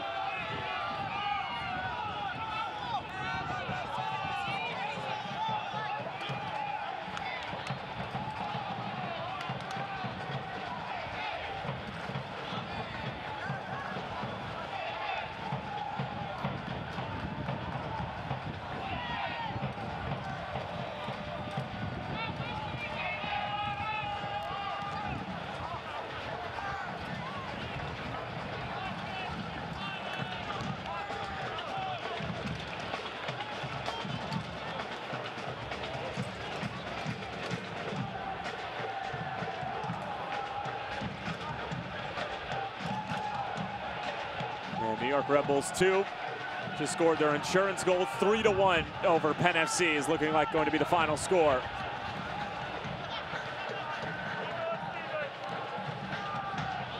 So regardless of what NCFC are able to pull off here tonight at Slugger Field, the home of the champions, they will be behind New York Red Bulls 2 as that is a nasty challenge, a free kick at the edge of the area. Perfect distance for Cameron Lancaster. Now the question is there a card involved, and what color is said card? This has some serious intent behind it. And here's what I want to know. You hand out two interesting cards, we'll say, early on to Daniel Rios and Paco Craig. He throws his entire body and shoulder right at Lancaster's face, and he's able to walk away scot-free. You've got an interesting look on your face. It wasn't a soccer play. No, not at all. That was a football play. Oh, yeah. The wrong kind of football. Oh, yeah. It's amazing how Paco Craig, who barely wrapped his arms around Daniel Rios in the first half, ended up getting that yellow card, and that doesn't get the slightest of reaction from Tim Ford, besides blowing his whistle. Can Lancaster double up?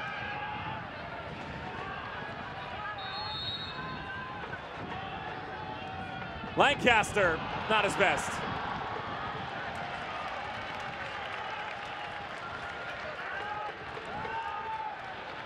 He knows it. He felt it right away. You can see the slap of the hand, just he got a bit under it. Too much, dipping at the end, but just too much power. Got it up, couldn't get it back down. He's been in some kind of form this year, so if anybody was able to get it up and down from here, it'd be Lancaster. And bending away, Tembak has had it covered.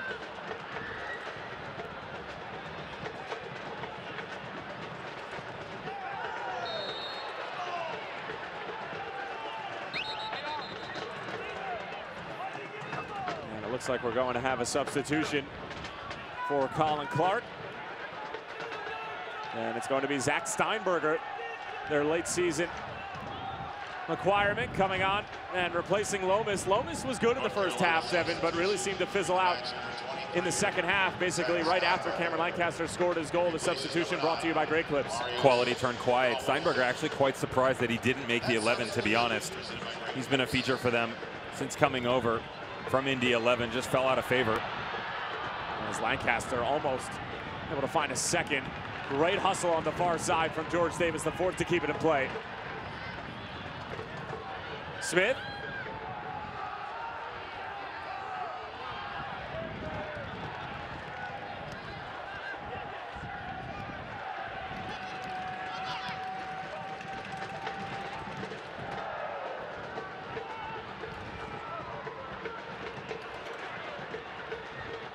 Speedy Williams, who, as Devin mentioned earlier in the broadcast, getting called up to the Jamaican national team for their CONCACAF Nations League qualifier against Bonaire. Coming up, second match of the Nations League qualifying segment, which features 34 teams from around CONCACAF, excluding the Hex, who competed in the World Cup qualifiers, as they gain automatic berth into League A. As some good defensive work from Lou City. McCabe taken down, and that surely is a card now to Kyle Becker, and it will be. That's mustard of the spicy brown variety for Mr. Becker.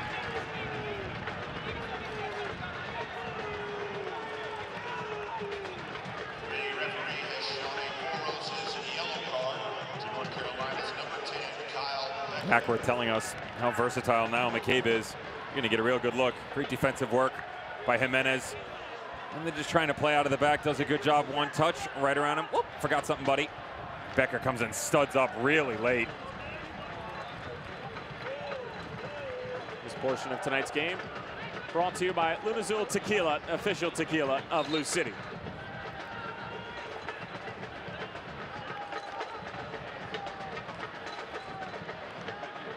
The mustache seems to be a theme amongst North Carolina FC. Becker's got one going. Tobin's raging a serious mustache as well. Is it a playoff mustache or early Movember?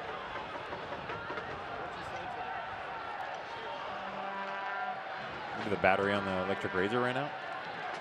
I always go for the mustache. Everyone? It seems more than a coincidence. But see, I go for the mustache last. So when I shave, I start the beard line, the neck, then you go to the stash. Because if the battery runs out, you can easily have the goatee or the stash. But you'll be legally obligated to chop it off some way, somehow, regardless. December 29th, the day of reckoning is near. Bittersweet day for me, really. Early delivery comes in. Ranjit Singh picks it out of the sky.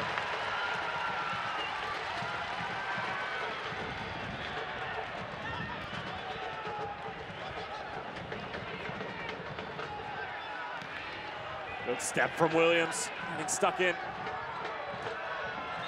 And Illich was fouled. It's a late whistle, but a whistle nonetheless. And it's Fortune who's going to get a talking to now. And Tim Ford just sort of meandering over towards that area. It's a power struggle between Tim Ford and Fortune. Neither one of them were going to cede the real estate in front of them to go and chat with the other.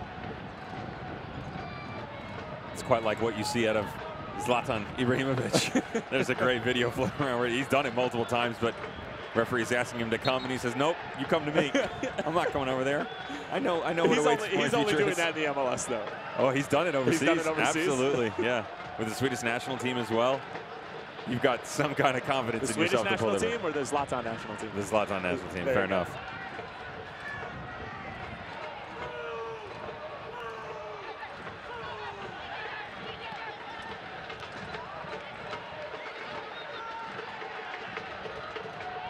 McCabe, how on earth did he win that back from Steinberger?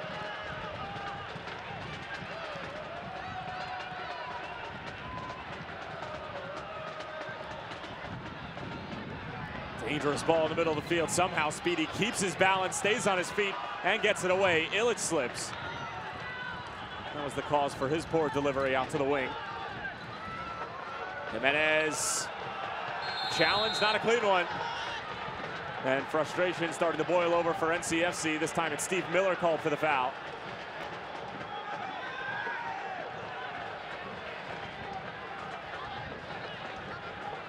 And New York Red Bulls 2, official 3-1 win over Penn FC.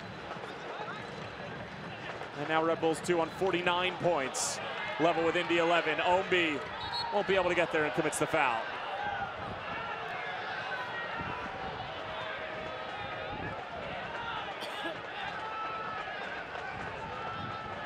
We did make a mistake earlier in the game during the halftime segment. Charleston and Indy 11 not set in the 4-5 matchup, as now the New York Red Bulls 2 is level with Indy 11, and with them coming to Slugger Field, the 5 seed could most certainly change. The 4 seed, however, cannot. So will be Charleston hosting the 4-5 matchup. It's just a matter of who's going to be in the 5 seed.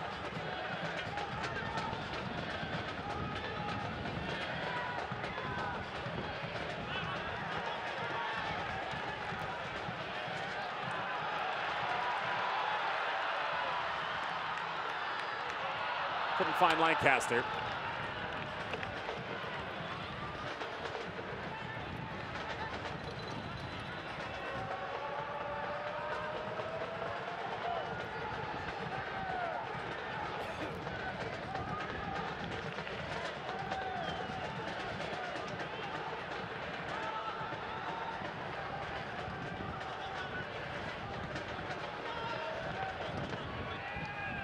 Ombi.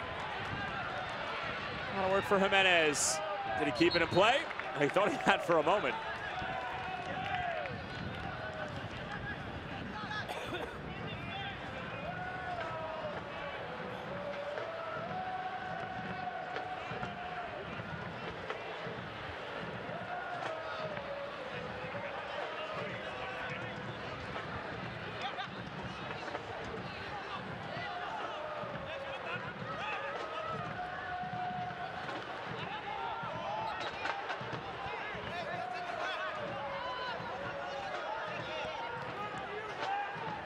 I tell you, the things verbally that you can get away with in this day and age with regard to comments to the referee are not necessarily astounding. I think they're fantastic. But you just wish they existed when you were playing. Oh my goodness. The amount of times that I would receive a card for going to ground maybe 40, 45 minutes to a game and then get myself in trouble by saying something like that just went on in front of us. That was some phenomenal French from Niall McCabe. Who knew he was bilingual?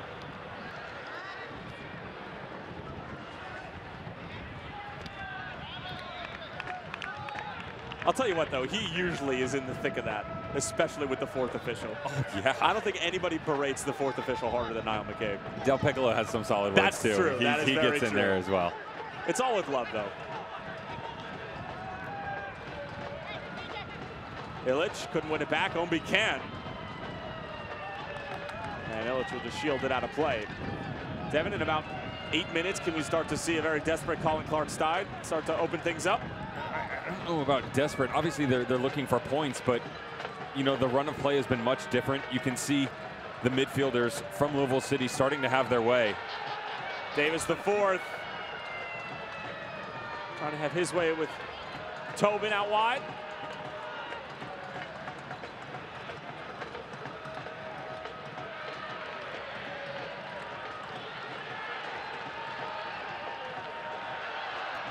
Lancaster, flag will stay down.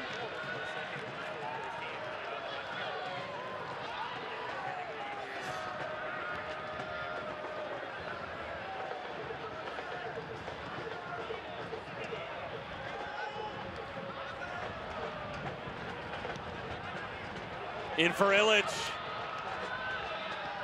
And Fernandez, good defensive work.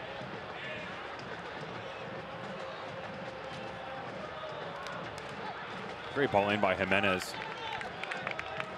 Gave him a little bit of a nod for his ball striking abilities earlier, but you really do have to give him credit for the visionary that he is. Double digits again in assists.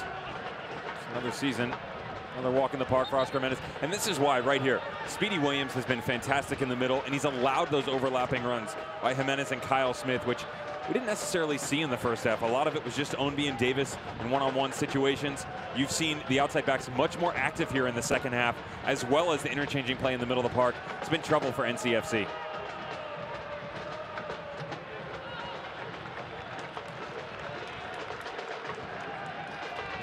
And you go to Colin Clark and his boys now, and what is the answer? He's already made the move, and he brought Steinberger on, who's drifting a bit, leaving Daniel Rios kind of isolated, tucked down underneath. Rios almost operating as the number 9 by himself. Things fluctuating. There's a good look at the main man. And so what's your next move? We saw some of the guys on the line a few minutes ago going back and forth, and Iwalo has been quality for them. Do you bring on the big presence of Douay, who's used on the back line? He's used in the middle. You can use him up top, kind of an interchangeable spot anywhere. And even Ibakoy, Victor, who's number 4, does such a good job for them. They need an answer. Miller didn't quite thread the needle for Rios. Paco Craig dances his way out of trouble. McCabe going the other way. That's terrific from Wilito Fernandez.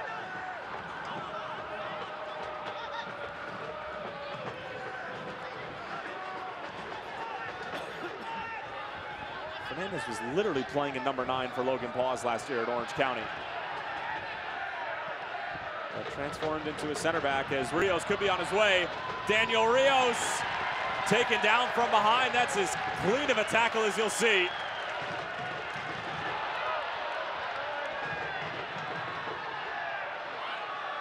Crowd was looking for a foul.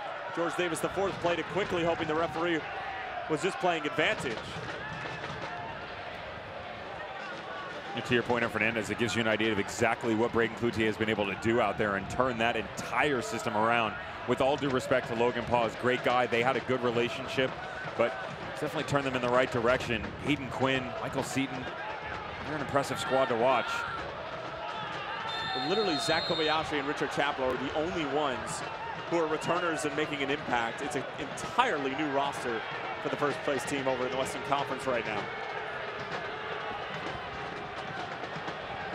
We've given some positive comments to a lot of Louisville squad tonight. How about Paco Craig? That is a fantastic tackle as a center back. Your worst nightmare, trailing the number 9, streaking towards your own goal, and you're behind. He comes around the side, goes to ground, makes a fantastic tackle. Credit to Lexi as well. That's why he did a good job right next to him, just kind of fending off Rios a bit. Excellent defending. He's a young Harris standout. Paco Craig. I think there's some Division I scouts who overlooked Paco Craig, who might be scratching their head at this point.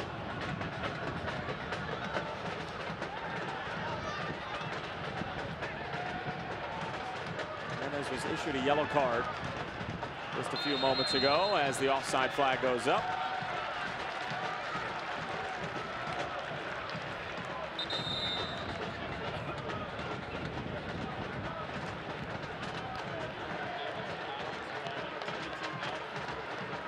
So it looks like a double switch is going to take place on either side, as it'll be Jonathan Lewis coming on.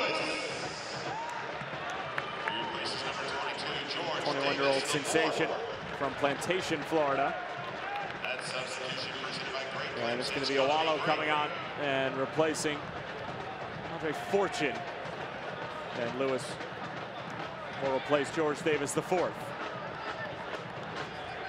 And the substitution on the Louisville side, brought to you by Great Clips. It's gonna be great. And the substitution on the North Carolina side, simply brought to you by Great Clips. Places number 8, Trey Fortune, and substitution presented by Great Clips. And you wonder, with this substitution, are they gonna let Steinberger float outside and bring Owalo tucked in next to Rios? It's traditionally what you would think you would see out of Colin Clark.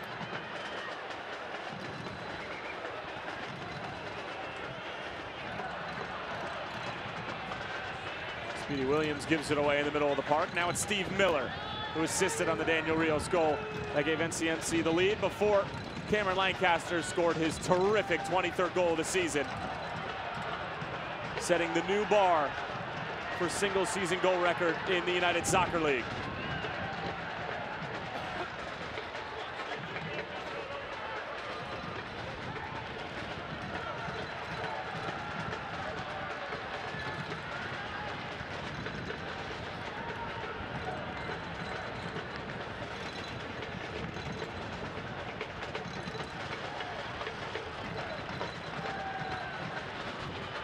Dinked in, Becker might be able to get there.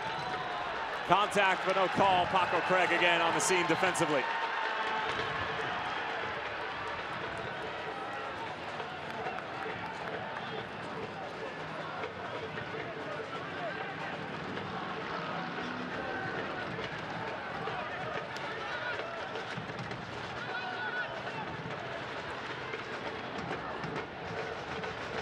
Sent out wide from Owalo. Guillen whips it in. Oh, Smith gets there first. Lancaster holding up play. And Jimenez, not the last touch. Good play from Steve Miller, though.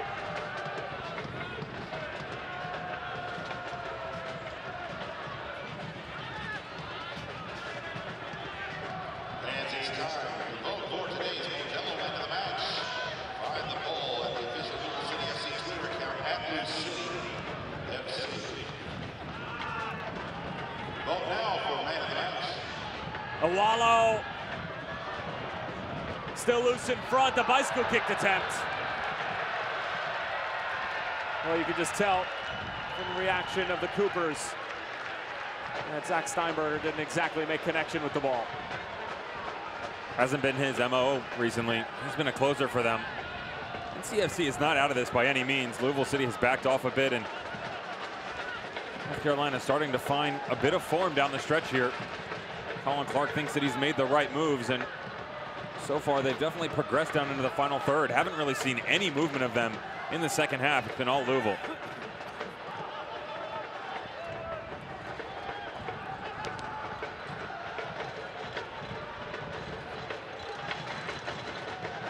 Steinberger.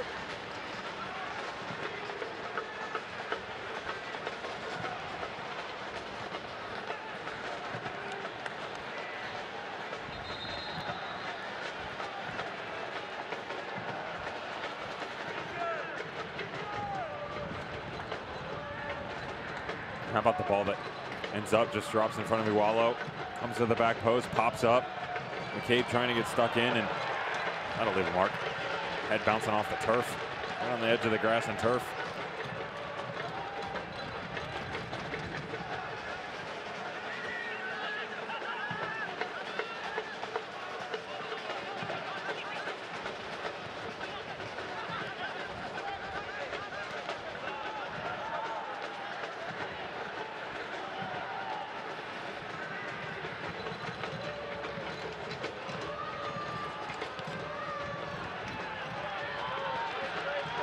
Loose City trying to counter the other way. Lancaster pulling out a play by Wilito Fernandez.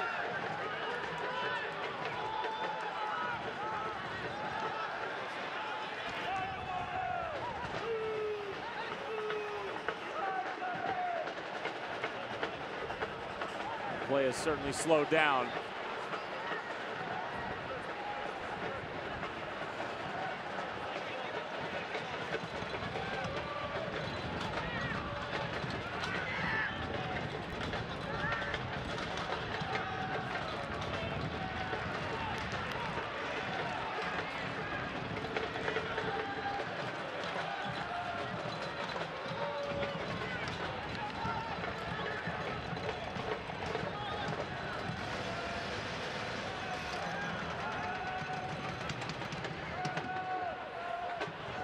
Look at the goal scorer for North Carolina, Daniel Rios. He's feeling the attrition, isn't it? Just saw him stretching a bit. And cramping. Ownby. Brian Ownby.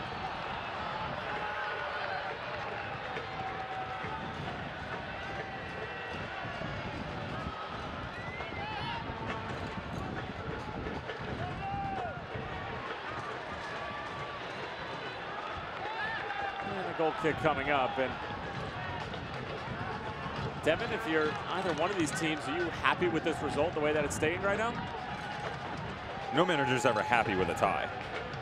If you're on the road mid-season, early on in a rough environment, yeah, maybe you'll take the points. You go to Nippert, maybe. NCFC doesn't have that luxury at this point in time. You need 3 points, especially with what's going on in front of you. Red Bull 2 go out, they get a victory. Nashville playing right now. If Nashville wins, that is serious, serious trouble for NCFC. That puts them outside of the reach. And that would be the end.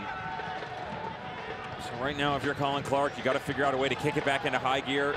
Some solid play that we saw in the middle to the end of the first half. How do you get back to that form?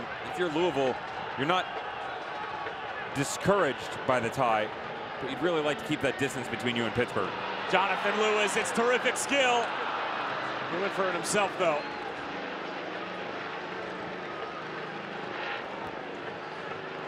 Jonathan Lewis could be the spark that could get them there. You brought him on, 21 years of age from Plantation, Florida, and Hackworth telling us, you know, he's that interchangeable winger. He can play the 7 and the 11, prefers the left side because he likes to cut in on that right foot and challenge people in a one-on-one situation. And when I said, you know, which side is he better on? He said, definitely the left, because on the right, he lacks that one-on-one play, kind of that mentality to get to the byline and knock a good ball across. He admits that it's a lost art for a winger to be able to cut in and challenge people like that, but he's got to be able to lock up those mainstay positions on the right side of the field.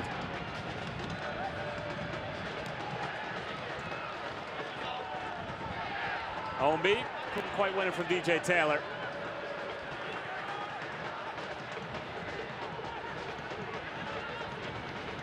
Nashville and TFC 2 right now. Currently 0-0 in the 13th minute.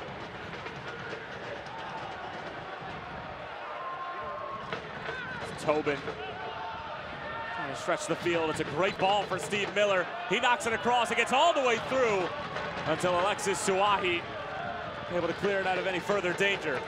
Seen that before, haven't we? Eerily reminiscent to what went on in the first goal by North Carolina FC. And it just goes to show you, even though Louisville came out in this second half, took this game over, got the goal, fantastic goal by Cameron Lancaster, and then seemed to have the better run of play, couldn't capitalize on any opportunities. NCFC's still there. This game's still ripe for the taking.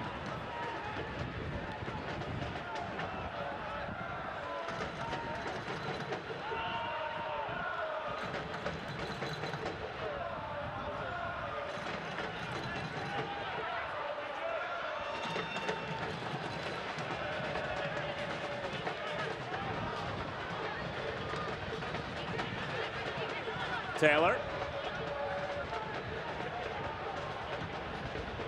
Tobin will have to backtrack.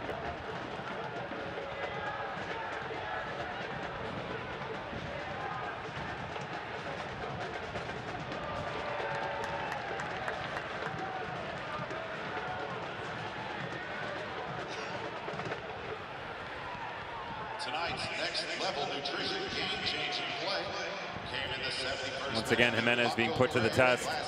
Miller challenged him in the first half and got the better portion. This time, just knocks a good ball across, has two trailing runners, neither of which can finish anything off. Better defending by Louisville, but still an opportunity you don't want to give up. It's clever from Jimenez. Miller tracking back. Speedy Williams. Pressured by Iwalo. He takes it away. Donovan Iwalo.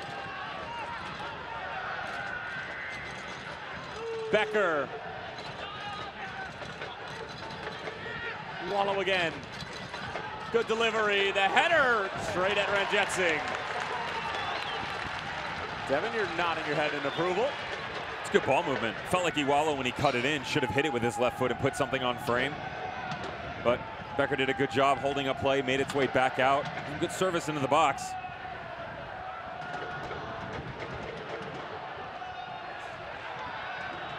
Jonathan Lewis on the move yet again. Clever winger on loan for NYCFC. Niall McCabe. Knocked in. It's Lancaster again. Cameron Lancaster is 24th of the season. And it gives Lou City the lead in the 84th.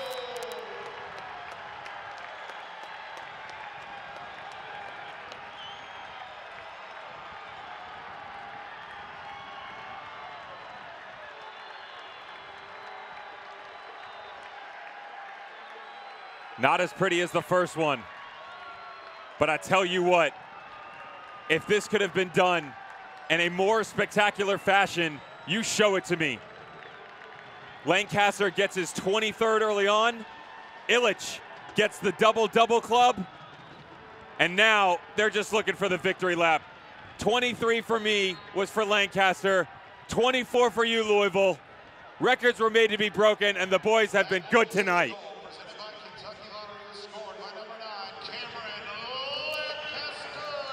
And that goal brought to you by Kentucky Lottery. Fueling imagination, funding education, Kentucky Lottery. Kentucky Lottery, fueling imagination, funding education. Lancaster knocks it into space. Jonathan Lewis.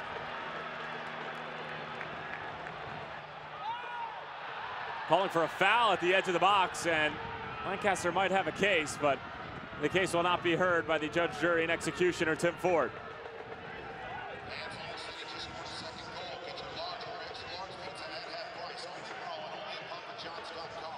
Use the promo code LCFC50. Better ingredients, better pizza, Papa John's.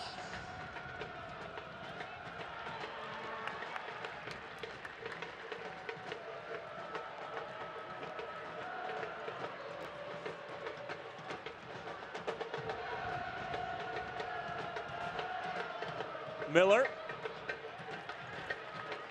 able to track it down.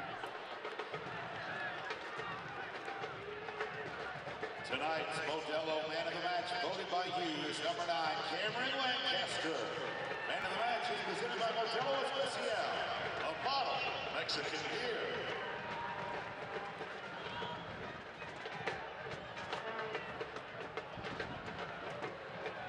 Now these are very desperate times for NCFC.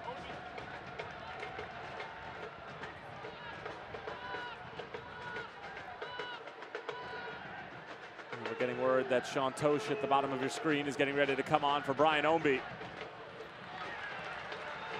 We initially thought that it was going to be Luke Spencer to come on and replace Lancaster, but if you're John Hackworth, that he'd deny Lancaster the chance to perhaps get a hat trick here on his record-breaking night.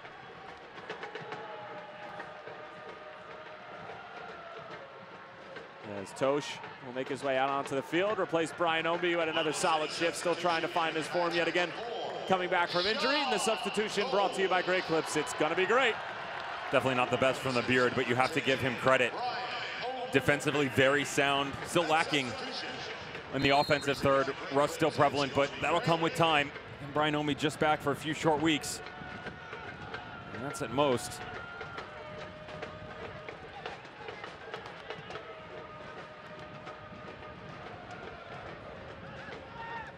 You're Colin Clark, you gotta figure out a way to get this going. This is desperate, desperate times. Jonathan Lewis looking to do it all by his lonesome. Lewis still with it. Lewis has Lancaster open. Now it goes to the all-time leading goal scorer in a single season. He wanted that earlier, didn't it? Wanted it a lot earlier, wanted it yesterday. Play that ball into his feet, he can have another crack at goal. To your point, going for lucky number 3.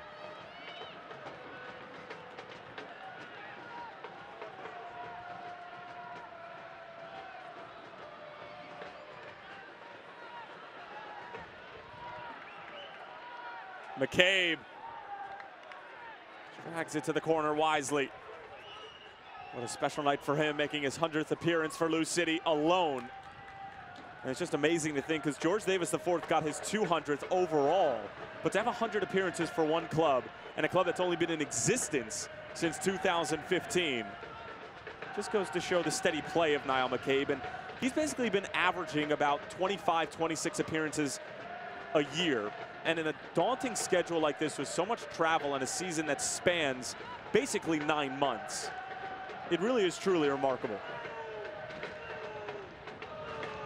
All the attrition that takes its toll on your body. Not to mention avoiding injury as well, especially long-term ones, so difficult to do. So many players that you look at their careers and seem to be promising and cut short based upon the wrong movement here, bad tackle there. Nelson Blanco getting ready to come on for Colin Clark and NCFC. And that could have been really dangerous for Lou City. It was an awkward bounce and not dealt with properly by the Purples.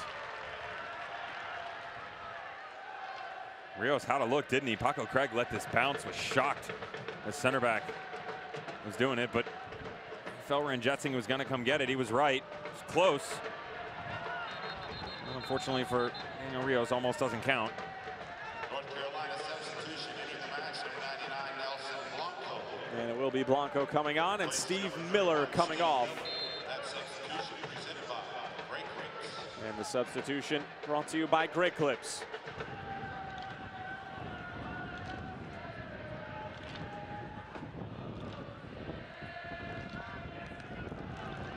Clock is stopped at 9 minutes. Official time is being kept on the field. The center referee has added a minimum of 3 minutes. Now for a look back at a key shot presented by Family Allergy and Asthma. If allergies are making you miserable, allergy shots from Family Allergy and Asthma might do the trick. Visit FamilyAllergy.com. And this curling attempted effort from George Davis IV is our shot of the match. Tried to make its way into the FIFA highlight reel, didn't it? I mean, it's just so difficult to do. I'm going to bring it to my left as the ball's coming to my right. There's no power on it whatsoever, and he's just able to unleash. Lewis, little change of pace, cutting it back, Jonathan Lewis. Speedy Williams tipped over the bar by Tambakis again. He's been terrific tonight. It could easily be 4 or 5-1 to Lou City. Tambakis, the only reason this is still a 1-goal game. Much better stuff. There's the dynamic play from Jonathan Lewis we talked about. Gets to the byline, does not knock it over like that, tucks it back. And then again, the trailing midfielder, Speedy Williams, get involved in the run of play. That's what was lacking in the opening half. Much better here in the second. 3 minutes of stoppage time, and stoppage time brought to you by Sullivan University. Speedy Williams finding Niall McCabe in acres and acres of space.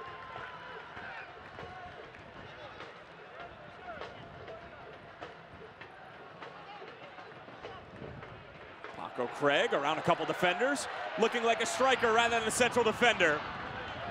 And on cue, the pass let him down at the end, trying to find Lancaster, who's sitting on a hat trick, albeit only has about 1 minute and 15 seconds to try to complete said hat trick. DJ Taylor.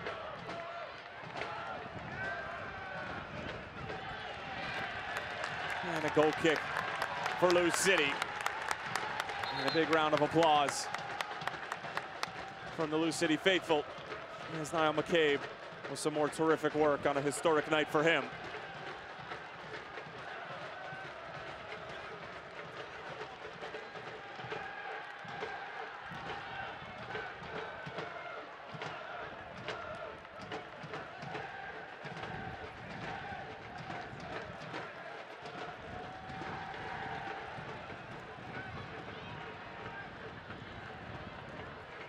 Here's Lewis again.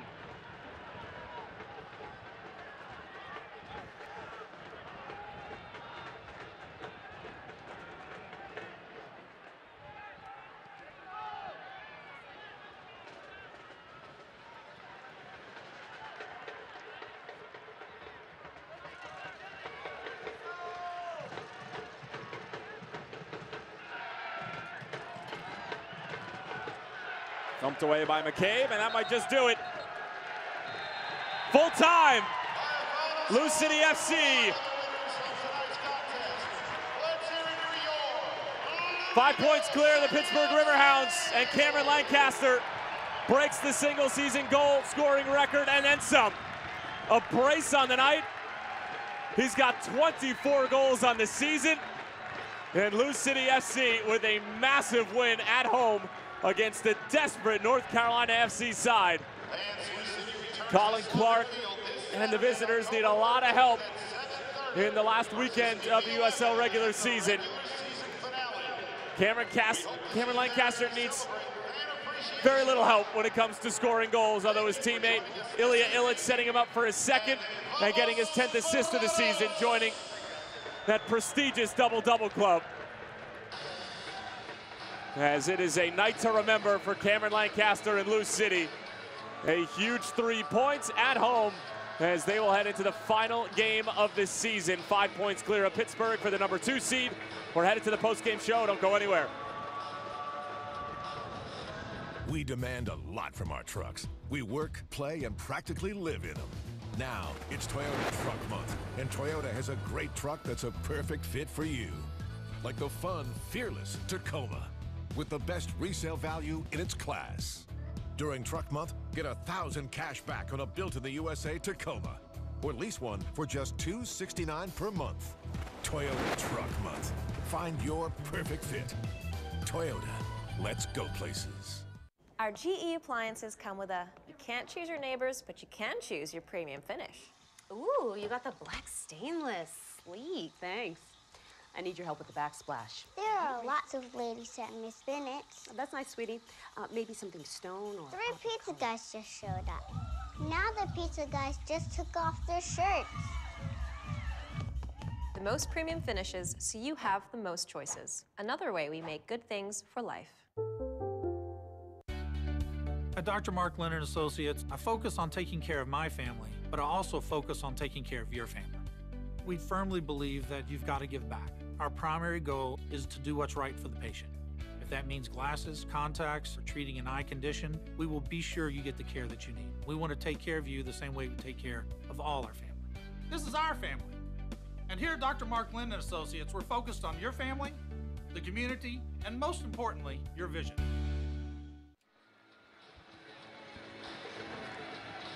Full time here at Slugger Field. Cameron Lancaster keeping the good times rolling, breaking records, and allowing his side to be able to garner 3 points that have put this club 5 points clear of Bob Lilly's Pittsburgh Riverhounds in the Eastern Conference table and the #2 seed. As we will look at how it all went down. Tyler Terrence along with Devin Kerr, full-time highlights. And Devin, in the early going, it was both teams exchanging early blows.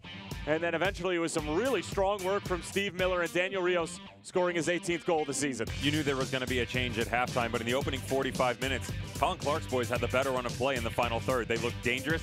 They were dynamic. Steven Miller said, you know what? Let me get this going. Struggled out of the gate, but they found their form. Daniel Rios on the trailing run right at the top of the 6. It's just smart by the #9. Holds it. Miller finds them. They get out to the 1-0 lead. Cameron Lancaster at halftime had something in the water. We talk about what goes on out in Phoenix with Didier Drogba. Lancaster says, I can do you one better. You want me to get the record? How about that? Unbelievable strike from the 25-year-old. And he just had one thing on his mind the entire game, basically since Timothy Ford blew the opening whistle. And then NCFC would slowly but surely try to work their way back into the game. Donovan Awolo came on as a substitute. It was some good ball movement from NCFC.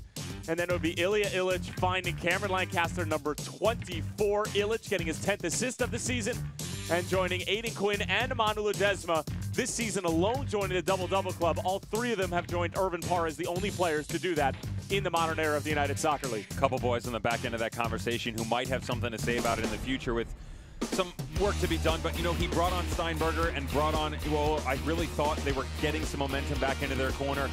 Louisville was able to change that right away, and this gives you an idea exactly where we're sitting. Now, Nashville is currently in the midst of a match. They've got a dogfight with Toronto FC 2.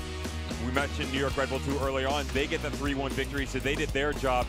NCFC, they can still get in if, and only if, Nashville loses tonight. Toronto FC 2 have been giant killers over the course of the season, just as Louisville City, but it's a stretch at best. Here's tonight's Toyota move of the game. Let's go places. And while we highlight goal scorers and playmakers alike, how about highlighting a central defender like Paco Craig? Check this out. Level of difficulty off the charts. Great job by Lexi. And to be fair, Rios, if he releases his arm instead of trying to fend off the defender, he could probably get a strike off, but enables Paco Craig to get that tiny window. Goes to ground. Fantastic tackle from behind. That could have easily ended up pointed to the spot. The center back did a great job. Well, things have quieted down here at Slugger Field, but make no mistake about it, this was an electric atmosphere for an electric affair. John Hackworth told us in the days leading up to this game that this was going to be an entertaining match, and it certainly did not let down. Cameron Lancaster, on a night where he had an opportunity to make history, did just that. He's at the brace loose city with 3 points as Lancaster scores his record-breaking 23rd goal this season, and just for good measure, a 24th, making sure that strikers to come will have a much more difficult task ahead. For our entire crew, my broadcast partner, Devin Kerr, I'm Tyler Terrence, saying so long for now. Thanks for tuning in. This copyrighted telecast of the United Soccer League may not be retransmitted, rebroadcast, or reproduced without the express written consent of the United Soccer League.